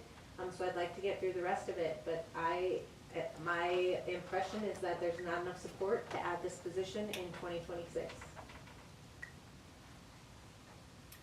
Doesn't mean you don't support the police. which, yeah, absolutely doesn't, and And we I, are promoting safety within our police department and for our police officers. So I would ask everyone to chat with the chief tomorrow if you need to help you but I really don't wanna Be- come back be and talk about firm this with your again decision tomorrow or and potentially change change mine. your decision, but you're at 4 and 4. And we're up against, what do we do with that? Does the count of 8 police officers include the reserve officers? No, No. no, We have 5 of 8 those. full-time. We have 5 reserve officers. I don't believe we have that many at this time. Yeah, we do. We have to approve them through our council agendas for coverage under workers' comp, and I might be wrong, but I'm not sure if there's, but we can have up to 5. And we can't use reserve officers to fill the role of a full-time No. officer. No, but they do assist, it's a good question. The only reserve that can go by himself is Ryan Wall. Okay, so I don't have enough support to add it at this time. I don't want to revisit the police department and have these conversations again unless something significant changes your minds and your conversations tomorrow. So, without the support for the position, the salaries and wages would be 65,650, I'm sorry, it's getting late and my eyes are crossing. $659,375. If you're on your Excel spreadsheets and you wanna go into that, the formula's in there to just remove the additional officer, so you don't have to type over unless you want to. The payroll tax, it, You just, take out the red bar. 69,625, yeah, Just delete that? yep. Oh, okay. And that's the same with, Is it a tie, is it a no then? yeah, if you don't have enough support to pass it. The next one, same thing, all the highlighted columns have the addition, so it'd be $50,475 for payroll taxes. Retirement is $51,930. Workman's comp is $22,500. Group insurance is $92,622. You slow down just a hair, I Yeah, Oh, I missed, yeah. I missed 2 things already, so. 22,900 what? Which one are you on? Workman's comp. 22,500. And retirement's 51 what? 51,930. And social security is 54 what? $50,475. Thanks. You're welcome. Well, we've talked about I'm- 9 o'clock kind of being our deadline, and I think we've had a good conversation here. Wait, and I think- can I get through the rest of the police Oh, department one? I'm sorry. Sorry, we're not done yet. I'd like to get through this one before we call it a night, because there's more to No. cover in here. So, group insurance, you were good, 92,622. Unemployment, 2,000.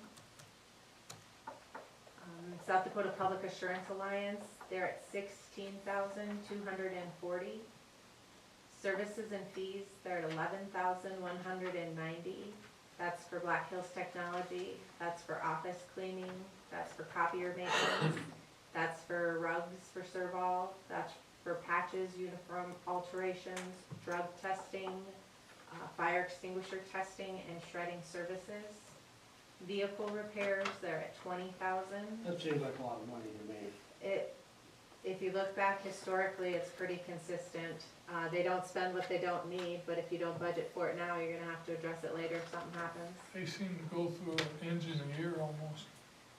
Anybody else have any objections to 20,000 in vehicle No, repair? I think 750, it's an aging fleet. we didn't get anything new this year, We not had next that one year. last year. Building repairs, $750. Equipment repairs, $1,100.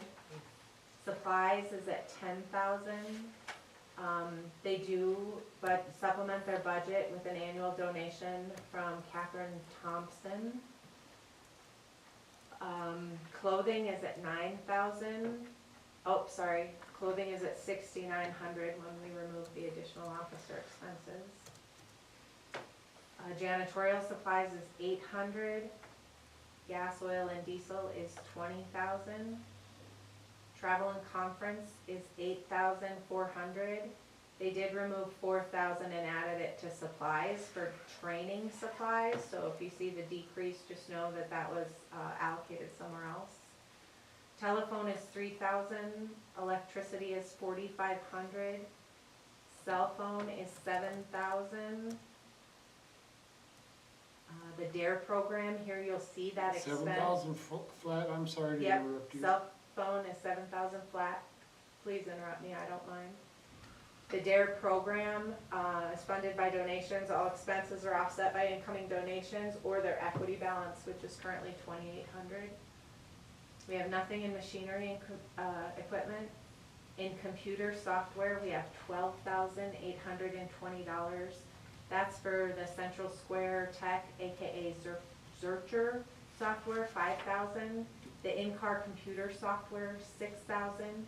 The When-to-Work scheduling software, the Black Hills Technology Sentinel-1 software, and the Sonic Wall subscription.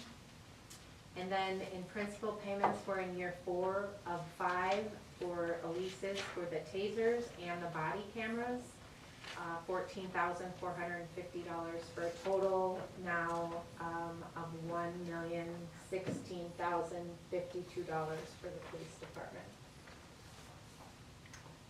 1,016,000 what?